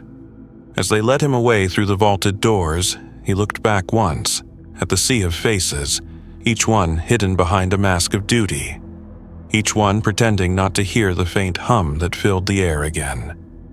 The choir was singing. Softly at first, beneath the chants of the chaplains, then louder. The sound wove through the air like smoke, impossible to locate, impossible to silence. And as the doors closed behind him, Severin realized it was no longer coming from the walls, nor from the blood, nor from the warp. It was coming from everywhere. He smiled, not in joy, but in recognition. The song of the remembered had become the voice of the living. They brought him to the shrine of silence at dawn. The corridors beneath Macraga's fortress monastery were carved from stone so ancient that even the archives no longer held its name. Each step echoed through centuries, carrying him deeper beneath the world. The air grew colder, thinner. Dust hung in the light of the lumen globes like suspended ash. The walls were etched with sigils of penitence, circles within circles, prayers layered upon prayers until meaning itself became a kind of noise. The confessors left him at the threshold.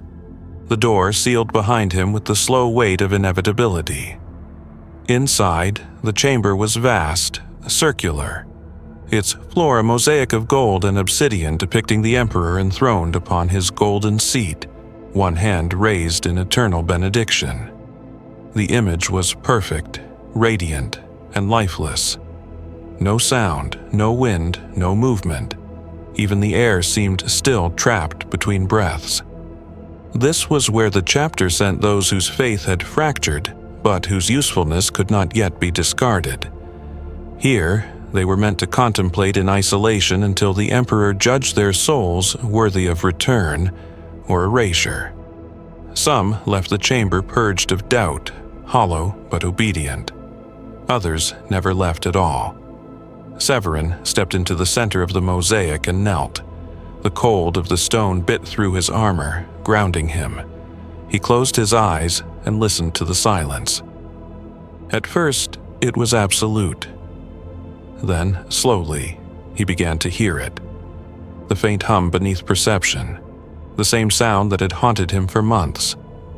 It rose and fell in the rhythm of breathing, though not his own. He opened his eyes and the mosaic seemed to shift beneath him. The Emperor's face blurred, the golden tiles flickering like candlelight. For an instant, it was not a face at all, but 1,000 faces overlapping, brothers, enemies, strangers, all gazing up at him with the same expression, waiting.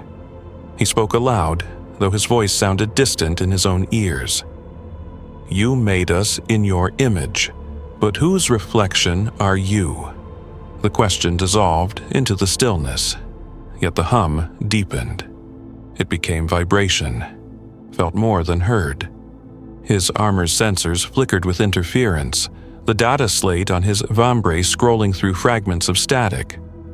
Then a light appeared, faint and golden, emanating from the far wall where no source could be seen. He rose, stepping toward it. Each footfall echoed like a drumbeat in an empty cathedral. The light expanded, taking shape, not solid, not spirit, but a shimmer like heat over desert stone. Within it, vague forms moved, outlines of figures kneeling, hands raised in prayer. Their armor was ancient, their insignia worn to memory. He stopped.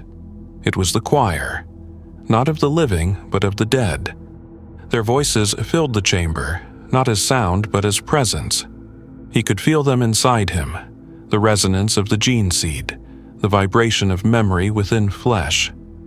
Cassian, Marin, Icorian, 1,000 more, all the brothers who had fallen yet never left. Their words came not through speech but through thought, a chorus of whispers braided into a single voice. "We are not gone." He swallowed, his throat dry. "Then what are you?" The echo of his design, the residue of his thought. "We remember because he cannot." He felt his pulse quicken. "You speak of the Emperor. We are what remains of his dream, the fragments that endured when the flesh that was man became the throne that is machine." The words were blasphemy, but they did not feel false. The air around him vibrated with the weight of truth unspoken for 10,000 years. He wanted to deny it, to drown it beneath ritual and doctrine, but his body betrayed him. His heart thrummed in rhythm with their chant. "Why me?" he whispered. "Why do I hear you?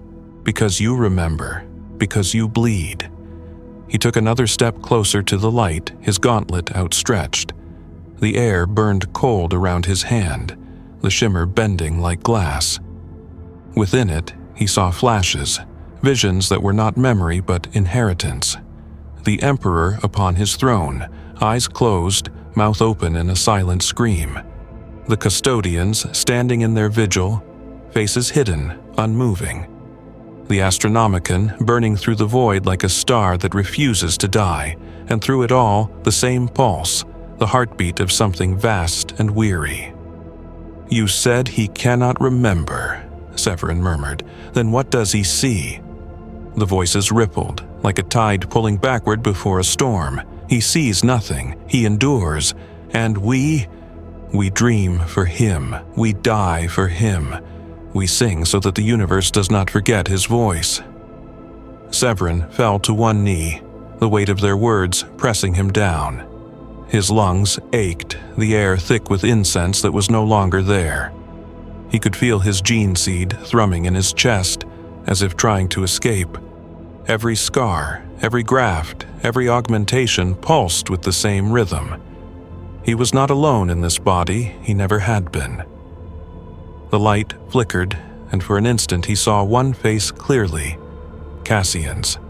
the same faint smile as on the day he had died. "Brother," Severin whispered.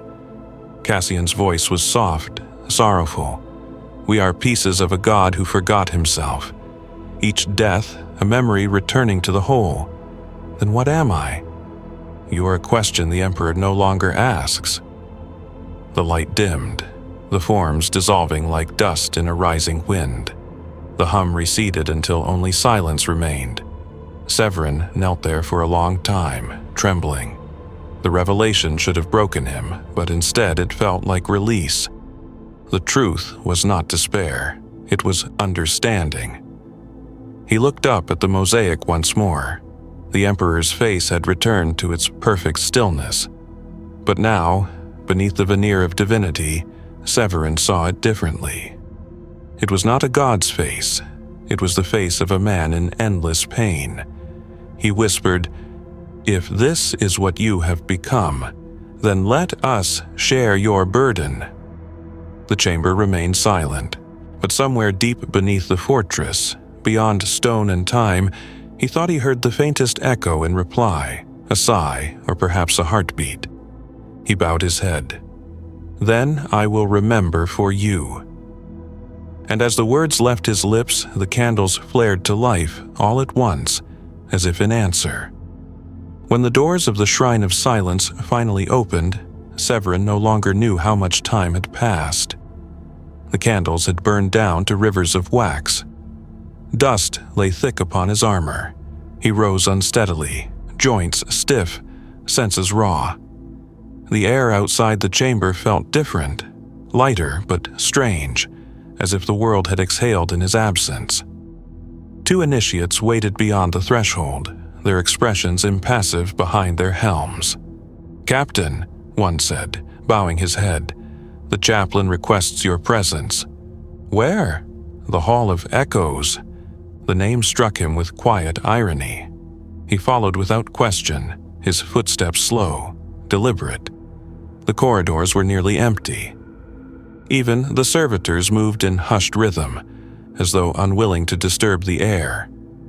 Through the stained glass, dawnlight filtered in thin and pale, touching the walls like hesitant fingers. The Hall of Echoes was a relic of the early Imperium, older than the fortress itself. It had been built not for war, but for remembrance. Within its towering chamber, the voices of the past lingered, preserved in data crystals and ancient Vox recordings, oaths, litanies, last words of heroes whose deeds had shaped the chapter's soul. Severin entered to find Altheres already there, standing before a massive archive obelisk that rose from the floor like a monolith. The chaplain's armor was dimmed, his crozius unlit. For the first time he looked older than stone. "You survived the shrine," Altheres said without turning. "I endured it," Severin replied. "Survival is too generous a word. Many do not endure at all." The chaplain's voice was soft, stripped of its usual authority. "And yet you stand here, unchanged, or perhaps changed in ways I cannot see." Severin moved closer. "What is this place truly, brother? You call it the Hall of Echoes, but I think it's something else." Altheres inclined his head slightly. "A tomb of voices.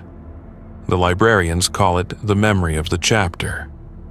Here are stored the last transmissions of those who fell, their dying words, their prayers. They say, listening too long drives men mad." Severin gazed up at the crystal arrays. Faint light flickered within, each pulse carrying a voice frozen in time. He reached out and one activated with a soft hum. A voice filled the air, calm, measured, recorded long ago. "If I die, let it be known that I remember every face I could not save. May my failure serve his will." The voice faded, replaced by another. "Tell my brothers not to fear. The Emperor is near, I can feel him. He is the fire beneath our veins." And then another, broken by static. "We die so he might dream." Severin's breath caught. The words were nearly identical to those of the choir. "You've heard this before?" he asked. Altheris nodded. "Many of us have. Few understand it. Fewer still survive understanding. Then why preserve it?" The chaplain's gaze drifted toward the rows of crystal. "Because we must, because forgetting would be worse." For a long moment they stood together in silence, surrounded by the murmuring of the dead. Then Althari said quietly, "What did you see in the shrine?" Severin hesitated. "I saw ghosts. Of the fallen? No, of the Emperor." The chaplain turned to him sharply. "Be careful." "I am long past caution, brother." Severin's voice was steady now, calm with conviction. "He is not dead nor alive. He is dispersed, fragmented. We are the vessels of what remains. Every gene seed, every drop of blood, it's all a shard of his memory. The Emperor endures through us because he cannot endure alone." Altheris's hand tightened on his Crozius. "You risk more than censure with those words. You risk the soul of the chapter." "The chapter is already bleeding," Severin said. "We are haunted because he is haunted. The choir's song isn't rebellion, it's remembrance. The dead sing because the Emperor cannot forget his own suffering." The chaplain stared at him for a long moment. "If what you say is true, then we are not warriors of faith. We are prisoners of his mind." "Perhaps both," Severin said. "But even prisoners can choose how to bear the chain." Altheris looked away. His voice trembled slightly, the first sign of weakness Severin had ever heard from him. "You sound like the librarians of old, the ones who thought they could interpret the Emperor's silence. It drove them mad." "Maybe madness," Severin said softly, "is the only way to truly understand a god." The words hung between them, heavy and dangerous. At last, Altheris spoke. "If you believe this, then there is no place left for you here. The Reclusiam will not tolerate heresy disguised as revelation." "I don't need tolerance," Severin said. "I need truth." The chaplain sighed. "Then find it beyond these walls. You have earned exile, though they will not call it that. You will be reassigned to the outer reaches, a watch captain in the void, far from the chapter's heart. That is the mercy I can grant." "Mercy," Severin repeated. The word felt strange, fragile. "Yes," said Altheris, "because despite everything, I still believe you serve him, even if your faith burns differently." For a moment, Severin saw something human in the chaplain's eyes. Not the cold certainty of zeal, but sorrow, deep and ancient. He bowed his head. "Then I will go. But know this, brother, the song will follow. You can bury voices, but not memory." Altheris said nothing. Severin turned and walked from the hall, his reflection rippling in, the crystal walls like a ghost moving through light. The voices of the dead whispered after him, overlapping, merging into a single refrain. "Remember." Outside, the air was bright with the pale light of a dying dawn. He stood upon the fortress ramparts, gazing toward the horizon where the void ships waited. Above him, the Astronomicon pulsed faintly, steady, eternal, alive. He whispered, "If the Emperor dreams, then let me be his waking." The wind carried the words away, and for the first time in years, he felt something that almost resembled peace. The Gladius Invictus departed Macragge beneath a sky the color of old parchment. Its engines burned like falling stars, carrying the ship into the quiet black of the void. Severin stood in the strategium, watching the world recede through the observation viewport until it was nothing but a pale coin of memory. Around him, the bridge hummed with the calm rhythm of imperial order, servitors chanting in binary, astrogators murmuring prayers to the machine spirits, the ship's cogitator banks whispering in a constant litany of calculation. It was all familiar. It was all wrong. He had commanded fleets, crusades, entire planetary purges, yet this time the silence felt different. It was not the silence of discipline, but of absence, as though something vital had been excised from him without wound or scar. The choir's song had faded when the ship broke orbit, leaving behind a void he could feel in his bones. "Captain," said Lieutenant Arvin, his second in command, "we have cleared the gravity well. Course is set for the outer systems per Chaplain Althairs' orders. Shall I open the Vox channel to the fleet?" Severin's gaze did not move from the stars. "No. Maintain silence." "Aye, Captain." Arven hesitated a moment longer, then saluted and turned away. The bridge returned to its rhythm, unaware of the storm that brewed behind the captain's stillness. For hours, Severin remained at the viewport. The warp engines had not yet engaged, and the ship drifted in the quiet between worlds. The stars ahead gleamed cold and clear, their light filtered through the faint shimmer of the void shields.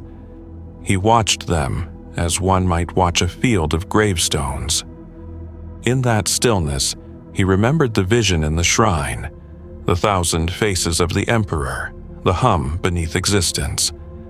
It had not been delusion, it had been revelation.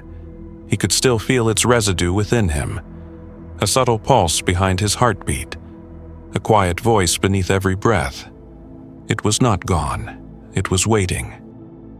He whispered, "If I am your echo, then speak again through me."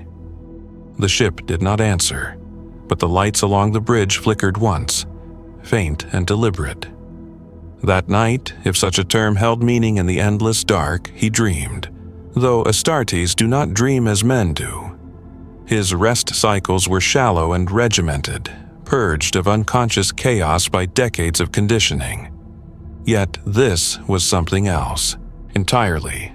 He found himself standing in an endless desert of ash. The sky was black, the stars pulsing faintly like the eyes of the dead. Before him rose a figure, immense, radiant, bound to a throne of living metal. The light that poured from it was not warmth but agony made visible. The figure's face was obscured, shifting between forms, the Emperor, Cassian, Maeran, Icarian himself. The voice that spoke came from everywhere at once, vast and intimate. "You seek me in the silence." Severin fell to one knee. "I seek to understand. Understanding is the burden of the mortal. You are no longer mortal." "Then why do I still feel?" "Because I made you to remember." He looked up, eyes burning. "The choir sings because you cannot. They suffer because you endure. What are we, truly?" The voice trembled, not in anger, but in weariness. "You are my fragments. The flesh that endures when thought cannot. Every gene seed, every scar, every prayer spoken into the void, they are the architecture of my forgetting." "Then we are ghosts," Severin whispered. "You are memory. I remember through you." The light flared, blinding him. He raised his hands, and in the brilliance he saw visions, Terra as it once was, radiant beneath the dawn of empire. The Emperor walking among men, smiling, mortal and divine. Then the great crusade, worlds burning, brothers falling, the heresy, the throne, endless time. The visions collapsed inward, spiraling into a single point of light that pulsed like a heartbeat. "You have carried me long enough," the voice said. "Now I carry you." Severin gasped and awoke, his body drenched in cold sweat. The cabin lights flickered weakly, the hum of the ship uneven. He rose unsteadily, crossing to the comms terminal. The Vox display scrolled with static. No signal, no interference, just noise, rhythmic, deliberate. He leaned closer. The static formed a pattern, a pulse. 3 beats, pause, 3 beats, pause. A heart. "Bridge," he said into the comm. No response. He activated his armor interface, linking to the ship's systems. The cogitator readings were erratic: power surges, navigational drift, warp drive resonance, climbing. "Emperor, preserve us," he muttered. The deck beneath him trembled. The lights dimmed to red. Sirens began to wail. He rushed through the corridor as the ship groaned around him, bulkheads vibrating under unseen pressure. Crewmen stumbled from their stations, shouting fragments of prayer. One of the servitors convulsed, its vox grill spewing binary shrieks before it collapsed in a heap of metal and smoke. Severin reached the bridge. Arvin turned to him, face pale. "Captain, the warp core is destabilizing. There's no cause, no entry vector, no psychic interference." The viewport filled with light. It was not the warp. It was golden. The crew fell silent. Every system died in an instant. No alarms, no hum, no sound at all. The void outside burned with the color of sanctified fire, and in its center, vast beyond comprehension, a shape moved. Not a ship, not a star, a presence. Severin stepped forward, his voice trembling. By the throne. He saw the outline of a man seated upon an invisible dais, his hand raised in benediction, the same as the mosaic, the same as every statue upon every world. But the face was broken, and through the static that filled the air, a whisper rose. "Do not forget me." The light consumed the viewport. The Gladius Invictus vanished into it, leaving nothing but silence in the void. When sound returned, Severin was alone. The bridge was gone. The crew, the ship, all dissolved into radiance. He floated in endless gold, weightless, voiceless, timeless. And within that light he felt no fear, only remembrance. The light did not burn, it enveloped. It wrapped itself around Severin like the breath of a forgotten sun, infinite and intimate all at once. There was no sound, yet the air, or whatever passed for air here, vibrated with presence. He tried to speak, but his words dissolved before they reached his lips. Thought itself felt diluted, like ink bleeding through water. Then the radiance began to move. Shapes coalesced within it. Silhouettes of warriors in armor older than any chapter heraldry he knew. The armor was unmarked, pristine, as though it had never seen war. Faces emerged next, pale and serene, each pair of eyes holding the same impossible depth, calm, infinite sorrow. He knew them, all of them. Cassian smiled first. Maron stood beside him, head bowed in quiet reverence. Icarian looked upon him not with madness, but with peace. Behind them, countless others gathered, an entire legion of memory. Not specters of the dead, but echoes of what had never truly died. "Is this the afterlife?" Severin whispered, though his voice made no sound. Cassian shook his head slowly. "There is no after, only continuation." "Then where am I?" "In the space between," Maron said, his voice like a ripple across still water. "Between thought and oblivion, between the Emperor's breath and his silence." Severin turned slowly, trying to understand the vastness around him. The light was not uniform. It pulsed, rhythmic, alive. Far ahead, through the haze of gold, he saw movement. A towering silhouette upon a seat of machinery, immense cables burrowing into the void like the roots of a god. The throne. But not as it was on Terra. This was the throne as it truly was, an organism of will and pain, veins of light carrying thought across eternity. And at its center a figure stirred. It was not the Emperor as he had been depicted in statues or scripture. It was not the radiant god of the ecclesiarchy, nor the broken husk sustained by golden machines. It was a shape of shifting light and shadow, both infinite and incomplete. The air around it shimmered like glass under strain. Severin fell to one knee, though no gravity held him. "My lord," he breathed. Am I dead?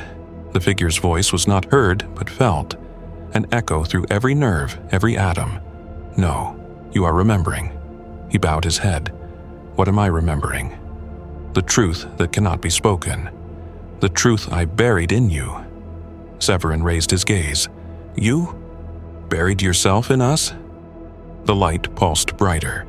When the flesh failed, the fragments scattered. I am not one being, but many. Every gene seed carries a spark. Every warrior who kills or dies in my name carries me forward. You are not my servants. You are my continuation. The realization struck like a hammer. Then we are what remains of divinity, the voice finished. Severin trembled. Why show me this? Why now? Because the song grows louder. The choir has awakened. The dead remember, and memory gives shape to will. If they continue, if they sing in unison, they will call me back, and the galaxy is not ready to hear my voice again. He felt the words like blades beneath his skin. You fear rebirth. I do not fear, I endure. But the Imperium cannot survive the truth of its God. It was built to worship, not to witness. If I wake, all that I built will collapse beneath the weight of my reality. Severin's mind reeled. Then what am I to do? The golden figure leaned forward, the light folding inward until it became a single piercing glare. You must choose. Silence the song, or join it. He wanted to protest, to beg for clarity, but his voice faltered. The faces of his fallen brothers surrounded him again, their eyes bright with conviction. Cassian reached out a hand. We remember because he cannot, Cassian said softly. We are not echoes. We are the chorus of his loss. Severin looked from the face of his friend to the endless throne beyond. If I silence the choir, he remains fractured. If I join them, he awakens and all burns. What choice is that? Marin's voice came from behind him, calm as the void. It is the same choice we have always had, brother, to die for him, or to live with what he has become. The throne pulsed once more, vast enough to shake existence. Choose, Severin. He closed his eyes. His heart, his true heart, beat once, twice. The rhythm echoed through the light, reverberating until it became song. And within that song, he felt both agony and peace. I will not silence them, he whispered, and I will not let the Imperium destroy what still remembers you. If we are your fragments, then let us be whole again, even if it destroys us. The light around him dimmed. The throne's hum grew softer, as though sighing. Then remember me kindly. The radiance shattered. He fell through darkness, through memories, through time. Voices screamed and whispered, overlapping, merging. The faces of his brothers dissolved into starlight. The vision of the Emperor faded into silence. Then he awoke. The Gladius Invictus floated in the void, systems dark but intact. The crew lay unconscious, scattered across the bridge. Outside, the stars burned with unnatural clarity. The golden light was gone.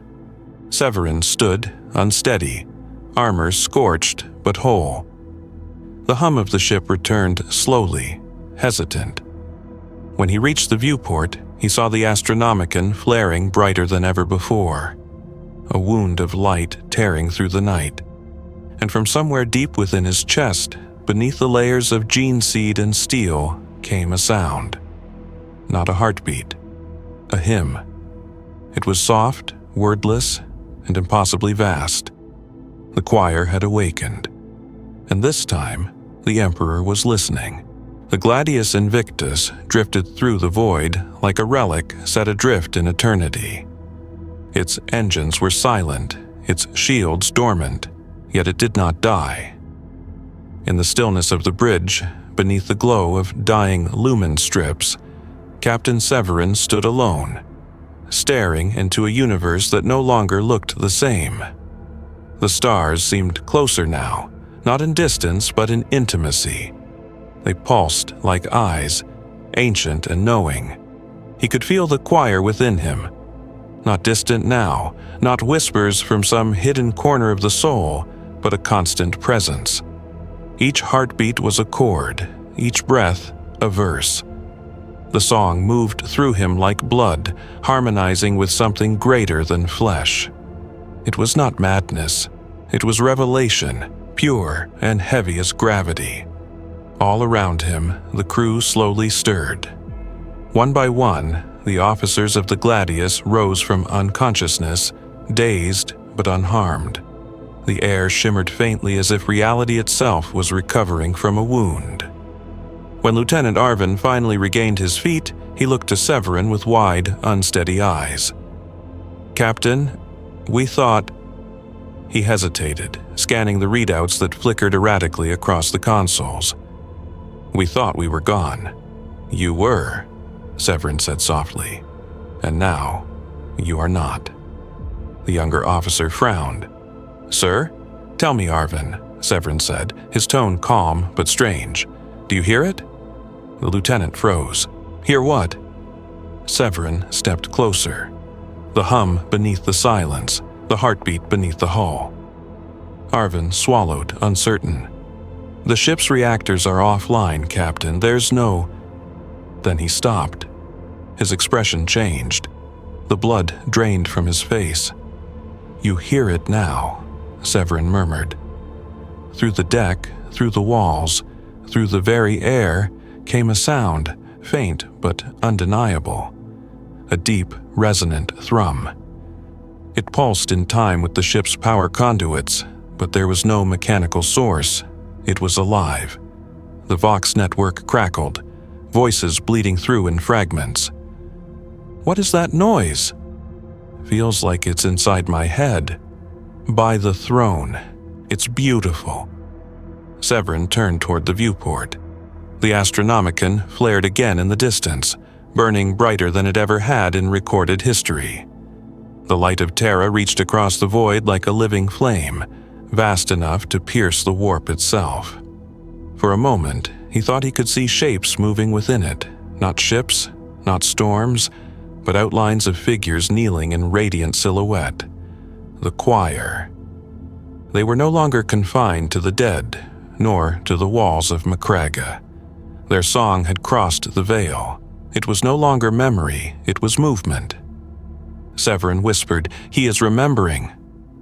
The ship's lumen strips flickered in rhythm with the distant pulse. Crewmen fell to their knees, not from fear, but awe. Some wept openly. Others clasped their hands in prayer, though none knew what words to speak. Arvin's voice trembled. "Captain, is this the Emperor?" Severin's eyes never left the light.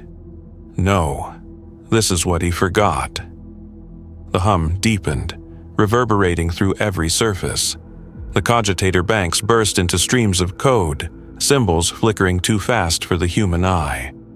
The machine spirit of the Gladius Invictus began to sing, its binary chant fusing with the choir's impossible harmony. It was a sound beyond comprehension. Not loud, but infinite. Somewhere far away, in the great cathedrals of Terra, astropaths screamed as one.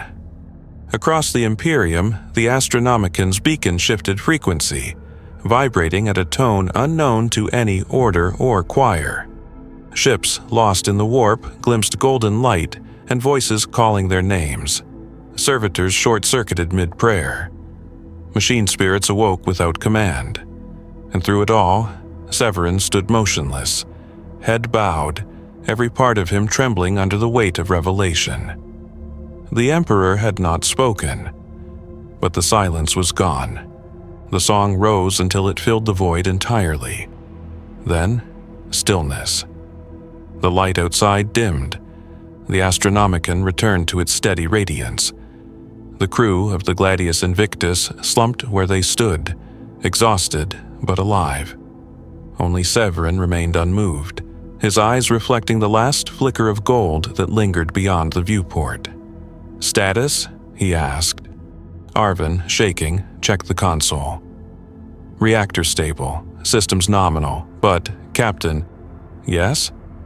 "We're no longer where we were. The star maps don't align. The warp charts are meaningless. There's no signal from McCrag or any Imperial channel." Severin felt no surprise. "Then we are outside of what was." Arvin stared at him. "Sir?" He turned slowly, the faintest smile on his lips, not of madness but of understanding. "We have stepped beyond memory, beyond the Emperor's dream." Outside, the stars shifted. One by one, constellations flickered out and were replaced by new patterns, unfamiliar, radiant, alive. A new map, a new galaxy. And from somewhere deep within the hull of the ship, the hum began again. Quieter now, but steady, patient. Severin whispered, "The light that burns forever does not destroy, it transforms." He placed a hand on the glass and closed his eyes. For the first time in his life, he did not pray. He listened, and in the silence that followed, the universe answered. Days passed, though time had lost all meaning. The Gladius Invictus drifted through a sky no navigator could name, its course guided by instinct rather than calculation. The warp was calm, eerily so. No storms, no shadows, no flickering apparitions upon the scanners. Only light, gentle, constant, golden. The crew moved as men reborn. Their fear had vanished, replaced by quiet reverence. Even the servitors, those half-dead husks of flesh and steel, operated with newfound precision, as though guided by an unseen conductor. Voices that had once spoken in the dry rhythm of duty now murmured prayers under their breath, without knowing. Why? Severin observed it all with a strange detachment. He no longer felt exhaustion, hunger, or the dull ache of his augmentations. His mind was sharper, but quieter. His thoughts no longer came as words, but as harmonies. Tones and memories layered together into meaning.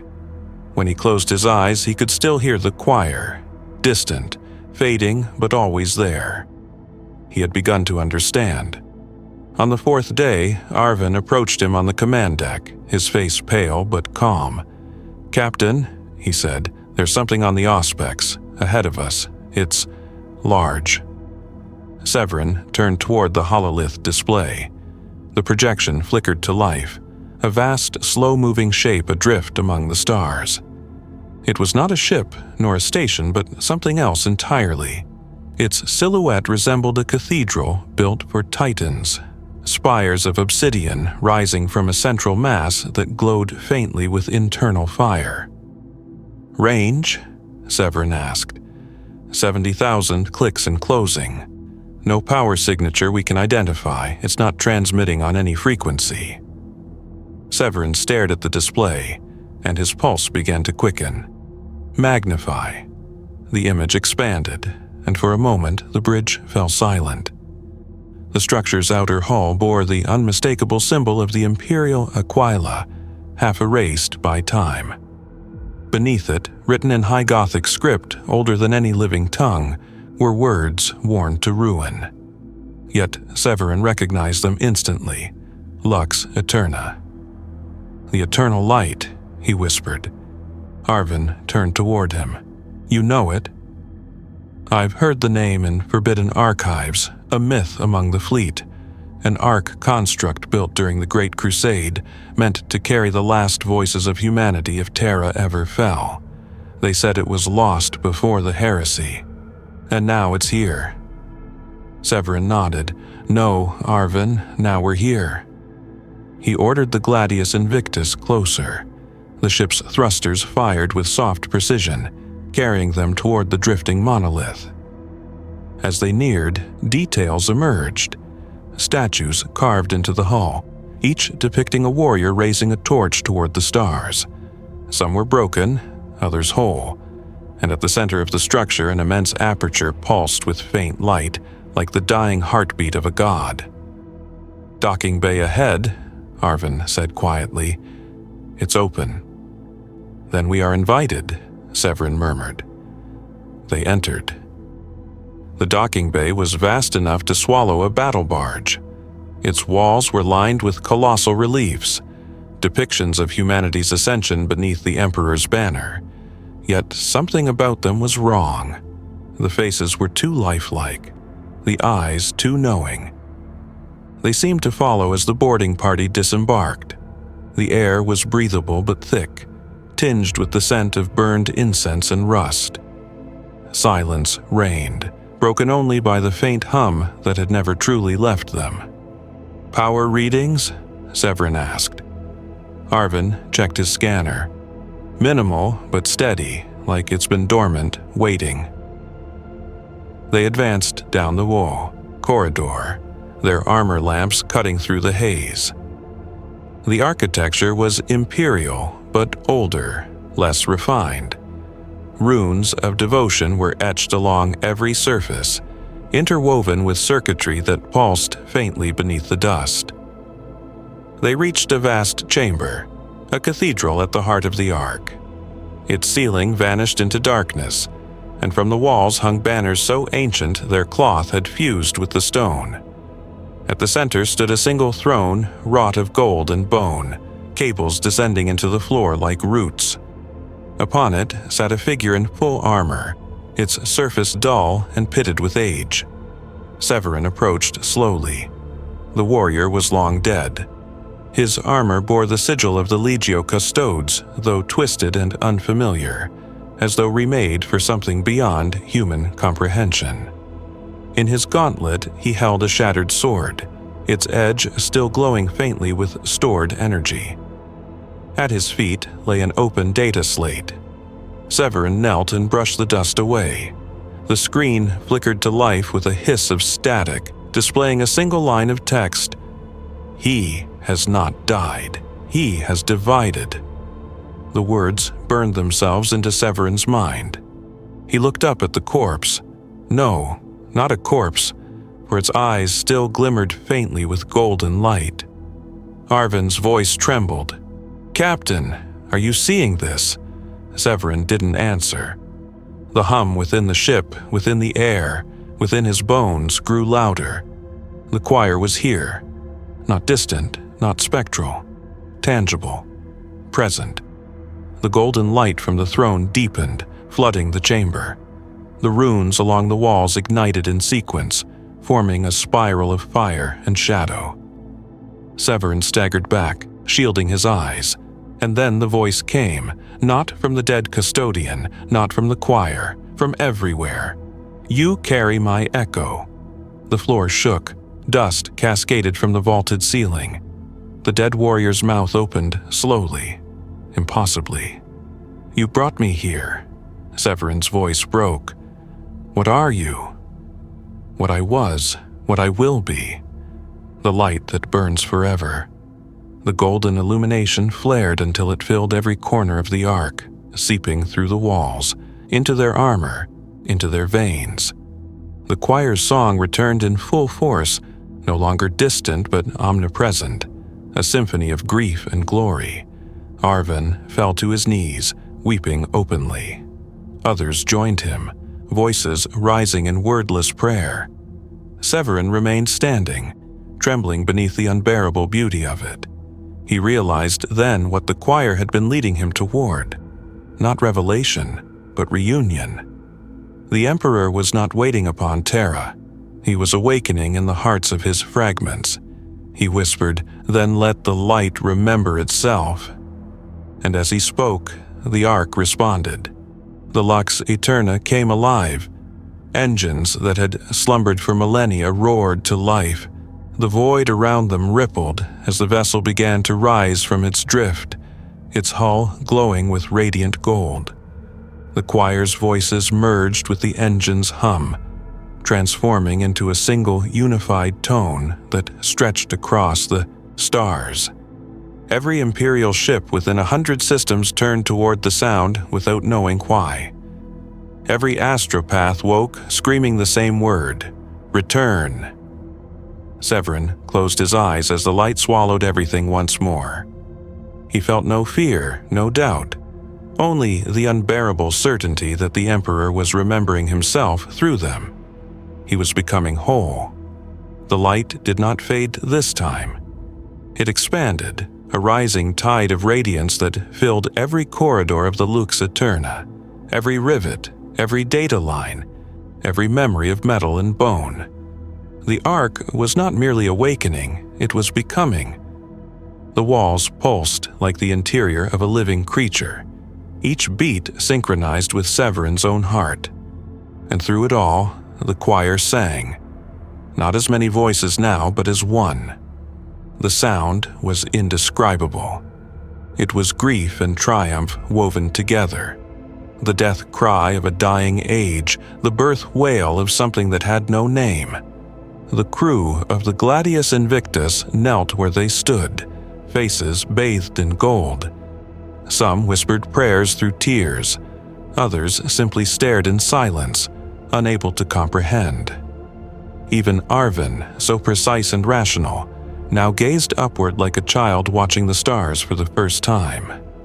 Severin stood at the center of the storm, motionless, the hum of the light coursing through him. His armor's machine spirit purred in harmony, every servo and joint resonating with the same impossible frequency. It was as though the suit had become a second skin of sound, not steel. And then the voice came again. No longer distant, no longer fragmented, whole. "You are my witness." The words were not heard, they were felt, pressing into his bones, his gene seed, his very thought. He whispered, "You said, I carried your echo. You carry more. You carry my choice." The golden air rippled. The dead custodian on the throne stirred, his fingers tightening around the broken sword. From his armor's chest plate, a pulse of light radiated outward, slow, steady, deliberate. "Through you, I will decide." Severin's throat tightened. Decide what? Whether to wake. The air trembled. The hum deepened, almost mournful. To awaken is to end the lie. To end the lie is to unmake the Imperium. What has been built upon my silence cannot endure my voice. Severin felt his vision blur, not from fear but from awe. He saw flashes again, Terra's burning spires, the endless pilgrim processions, the custodians kneeling before a throne that had become a tomb. The Imperium was not worshipping a god, it was sustaining a corpse of belief. "What would you have me do?" he asked. The voice softened. "Sing." And then the choir answered. Their voices poured from every wall, from every circuit and vent, from every fragment of air. It was not worship, but resonance. The act of memory made sound. The hymn rose, wordless but immense, and Severin's body began to glow. His armor cracked, light seeping through every seam like molten gold. The pain was exquisite, transcendent. He felt the boundaries between body and machine dissolve, between thought and will blur. Arvin shouted something, but his voice was lost in the radiance. The bridge crew were silhouettes now, their outlines melting into the flood of gold. The Lux Aeterna shuddered, its engines flaring brighter than any sun. Severin staggered forward toward the throne. "If you wake," he gasped, "the Imperium will fall. Then let it fall. Billions will die. Billions already die in my name." The words cut through him. He fell to his knees before the throne, trembling beneath the weight of that truth. "Then what of faith?" he asked. "What of those who believe?" Faith was never belief, it was remembrance. The light around him pulsed once more, rhythmic, steady, like the beating of a colossal heart. "They remember me as I was. You will help them remember what I am." Severin bowed his head. "And what are you?" The answer came not as words but as understanding. He saw creation, the first spark of life upon Terra, the rise of humanity, the Emperor's hand guiding it not as a god but as a father. He saw the birth of the legions, the tragedy of betrayal, the throne's chains of gold, and then he saw the present, the endless wars fought in his name, the machine of faith grinding flesh into dust. He saw it all, and in that vision he saw the truth. The Emperor was not light or darkness, not salvation or damnation. He was memory, perfect, terrible, eternal. The light within Severin's chest flared, and for a heartbeat he felt his own thoughts dissolve into the choir's endless song. He was not Severin anymore, not entirely. He was something more, something ancient. When he opened his eyes, the custodian's armor was empty. The throne was empty. The light had moved. Arvin's voice reached him faintly through the brilliance. "Captain, what's happening?" Severin turned to him. Though his voice was not his own, it carried the weight of centuries. "He remembers." The ark trembled, every deck plate vibrating with the same deep tone. The stars outside began to shift again, spiraling into a pattern older than any map. Systems ignited across the void, their suns flaring in response to the awakening light. Everywhere, the Astronomicon blazed like a second dawn. Astropaths cried out in one voice across the galaxy. "The Emperor moves!" Severin stood at the heart of the Lux Eterna, his armor now molten gold, his body weightless. He looked up into the radiance and whispered, not as servant, but as equal, as fragment made whole. "Then let the universe burn bright enough to remember." And with that, the ark vanished. A flare of light spread across the void, consuming the stars. For one impossible moment, every world of the Imperium looked to the heavens and saw it. A sun that was not a sun, a fire that cast no shadow. The choir sang its final note. And the Emperor remembered his name,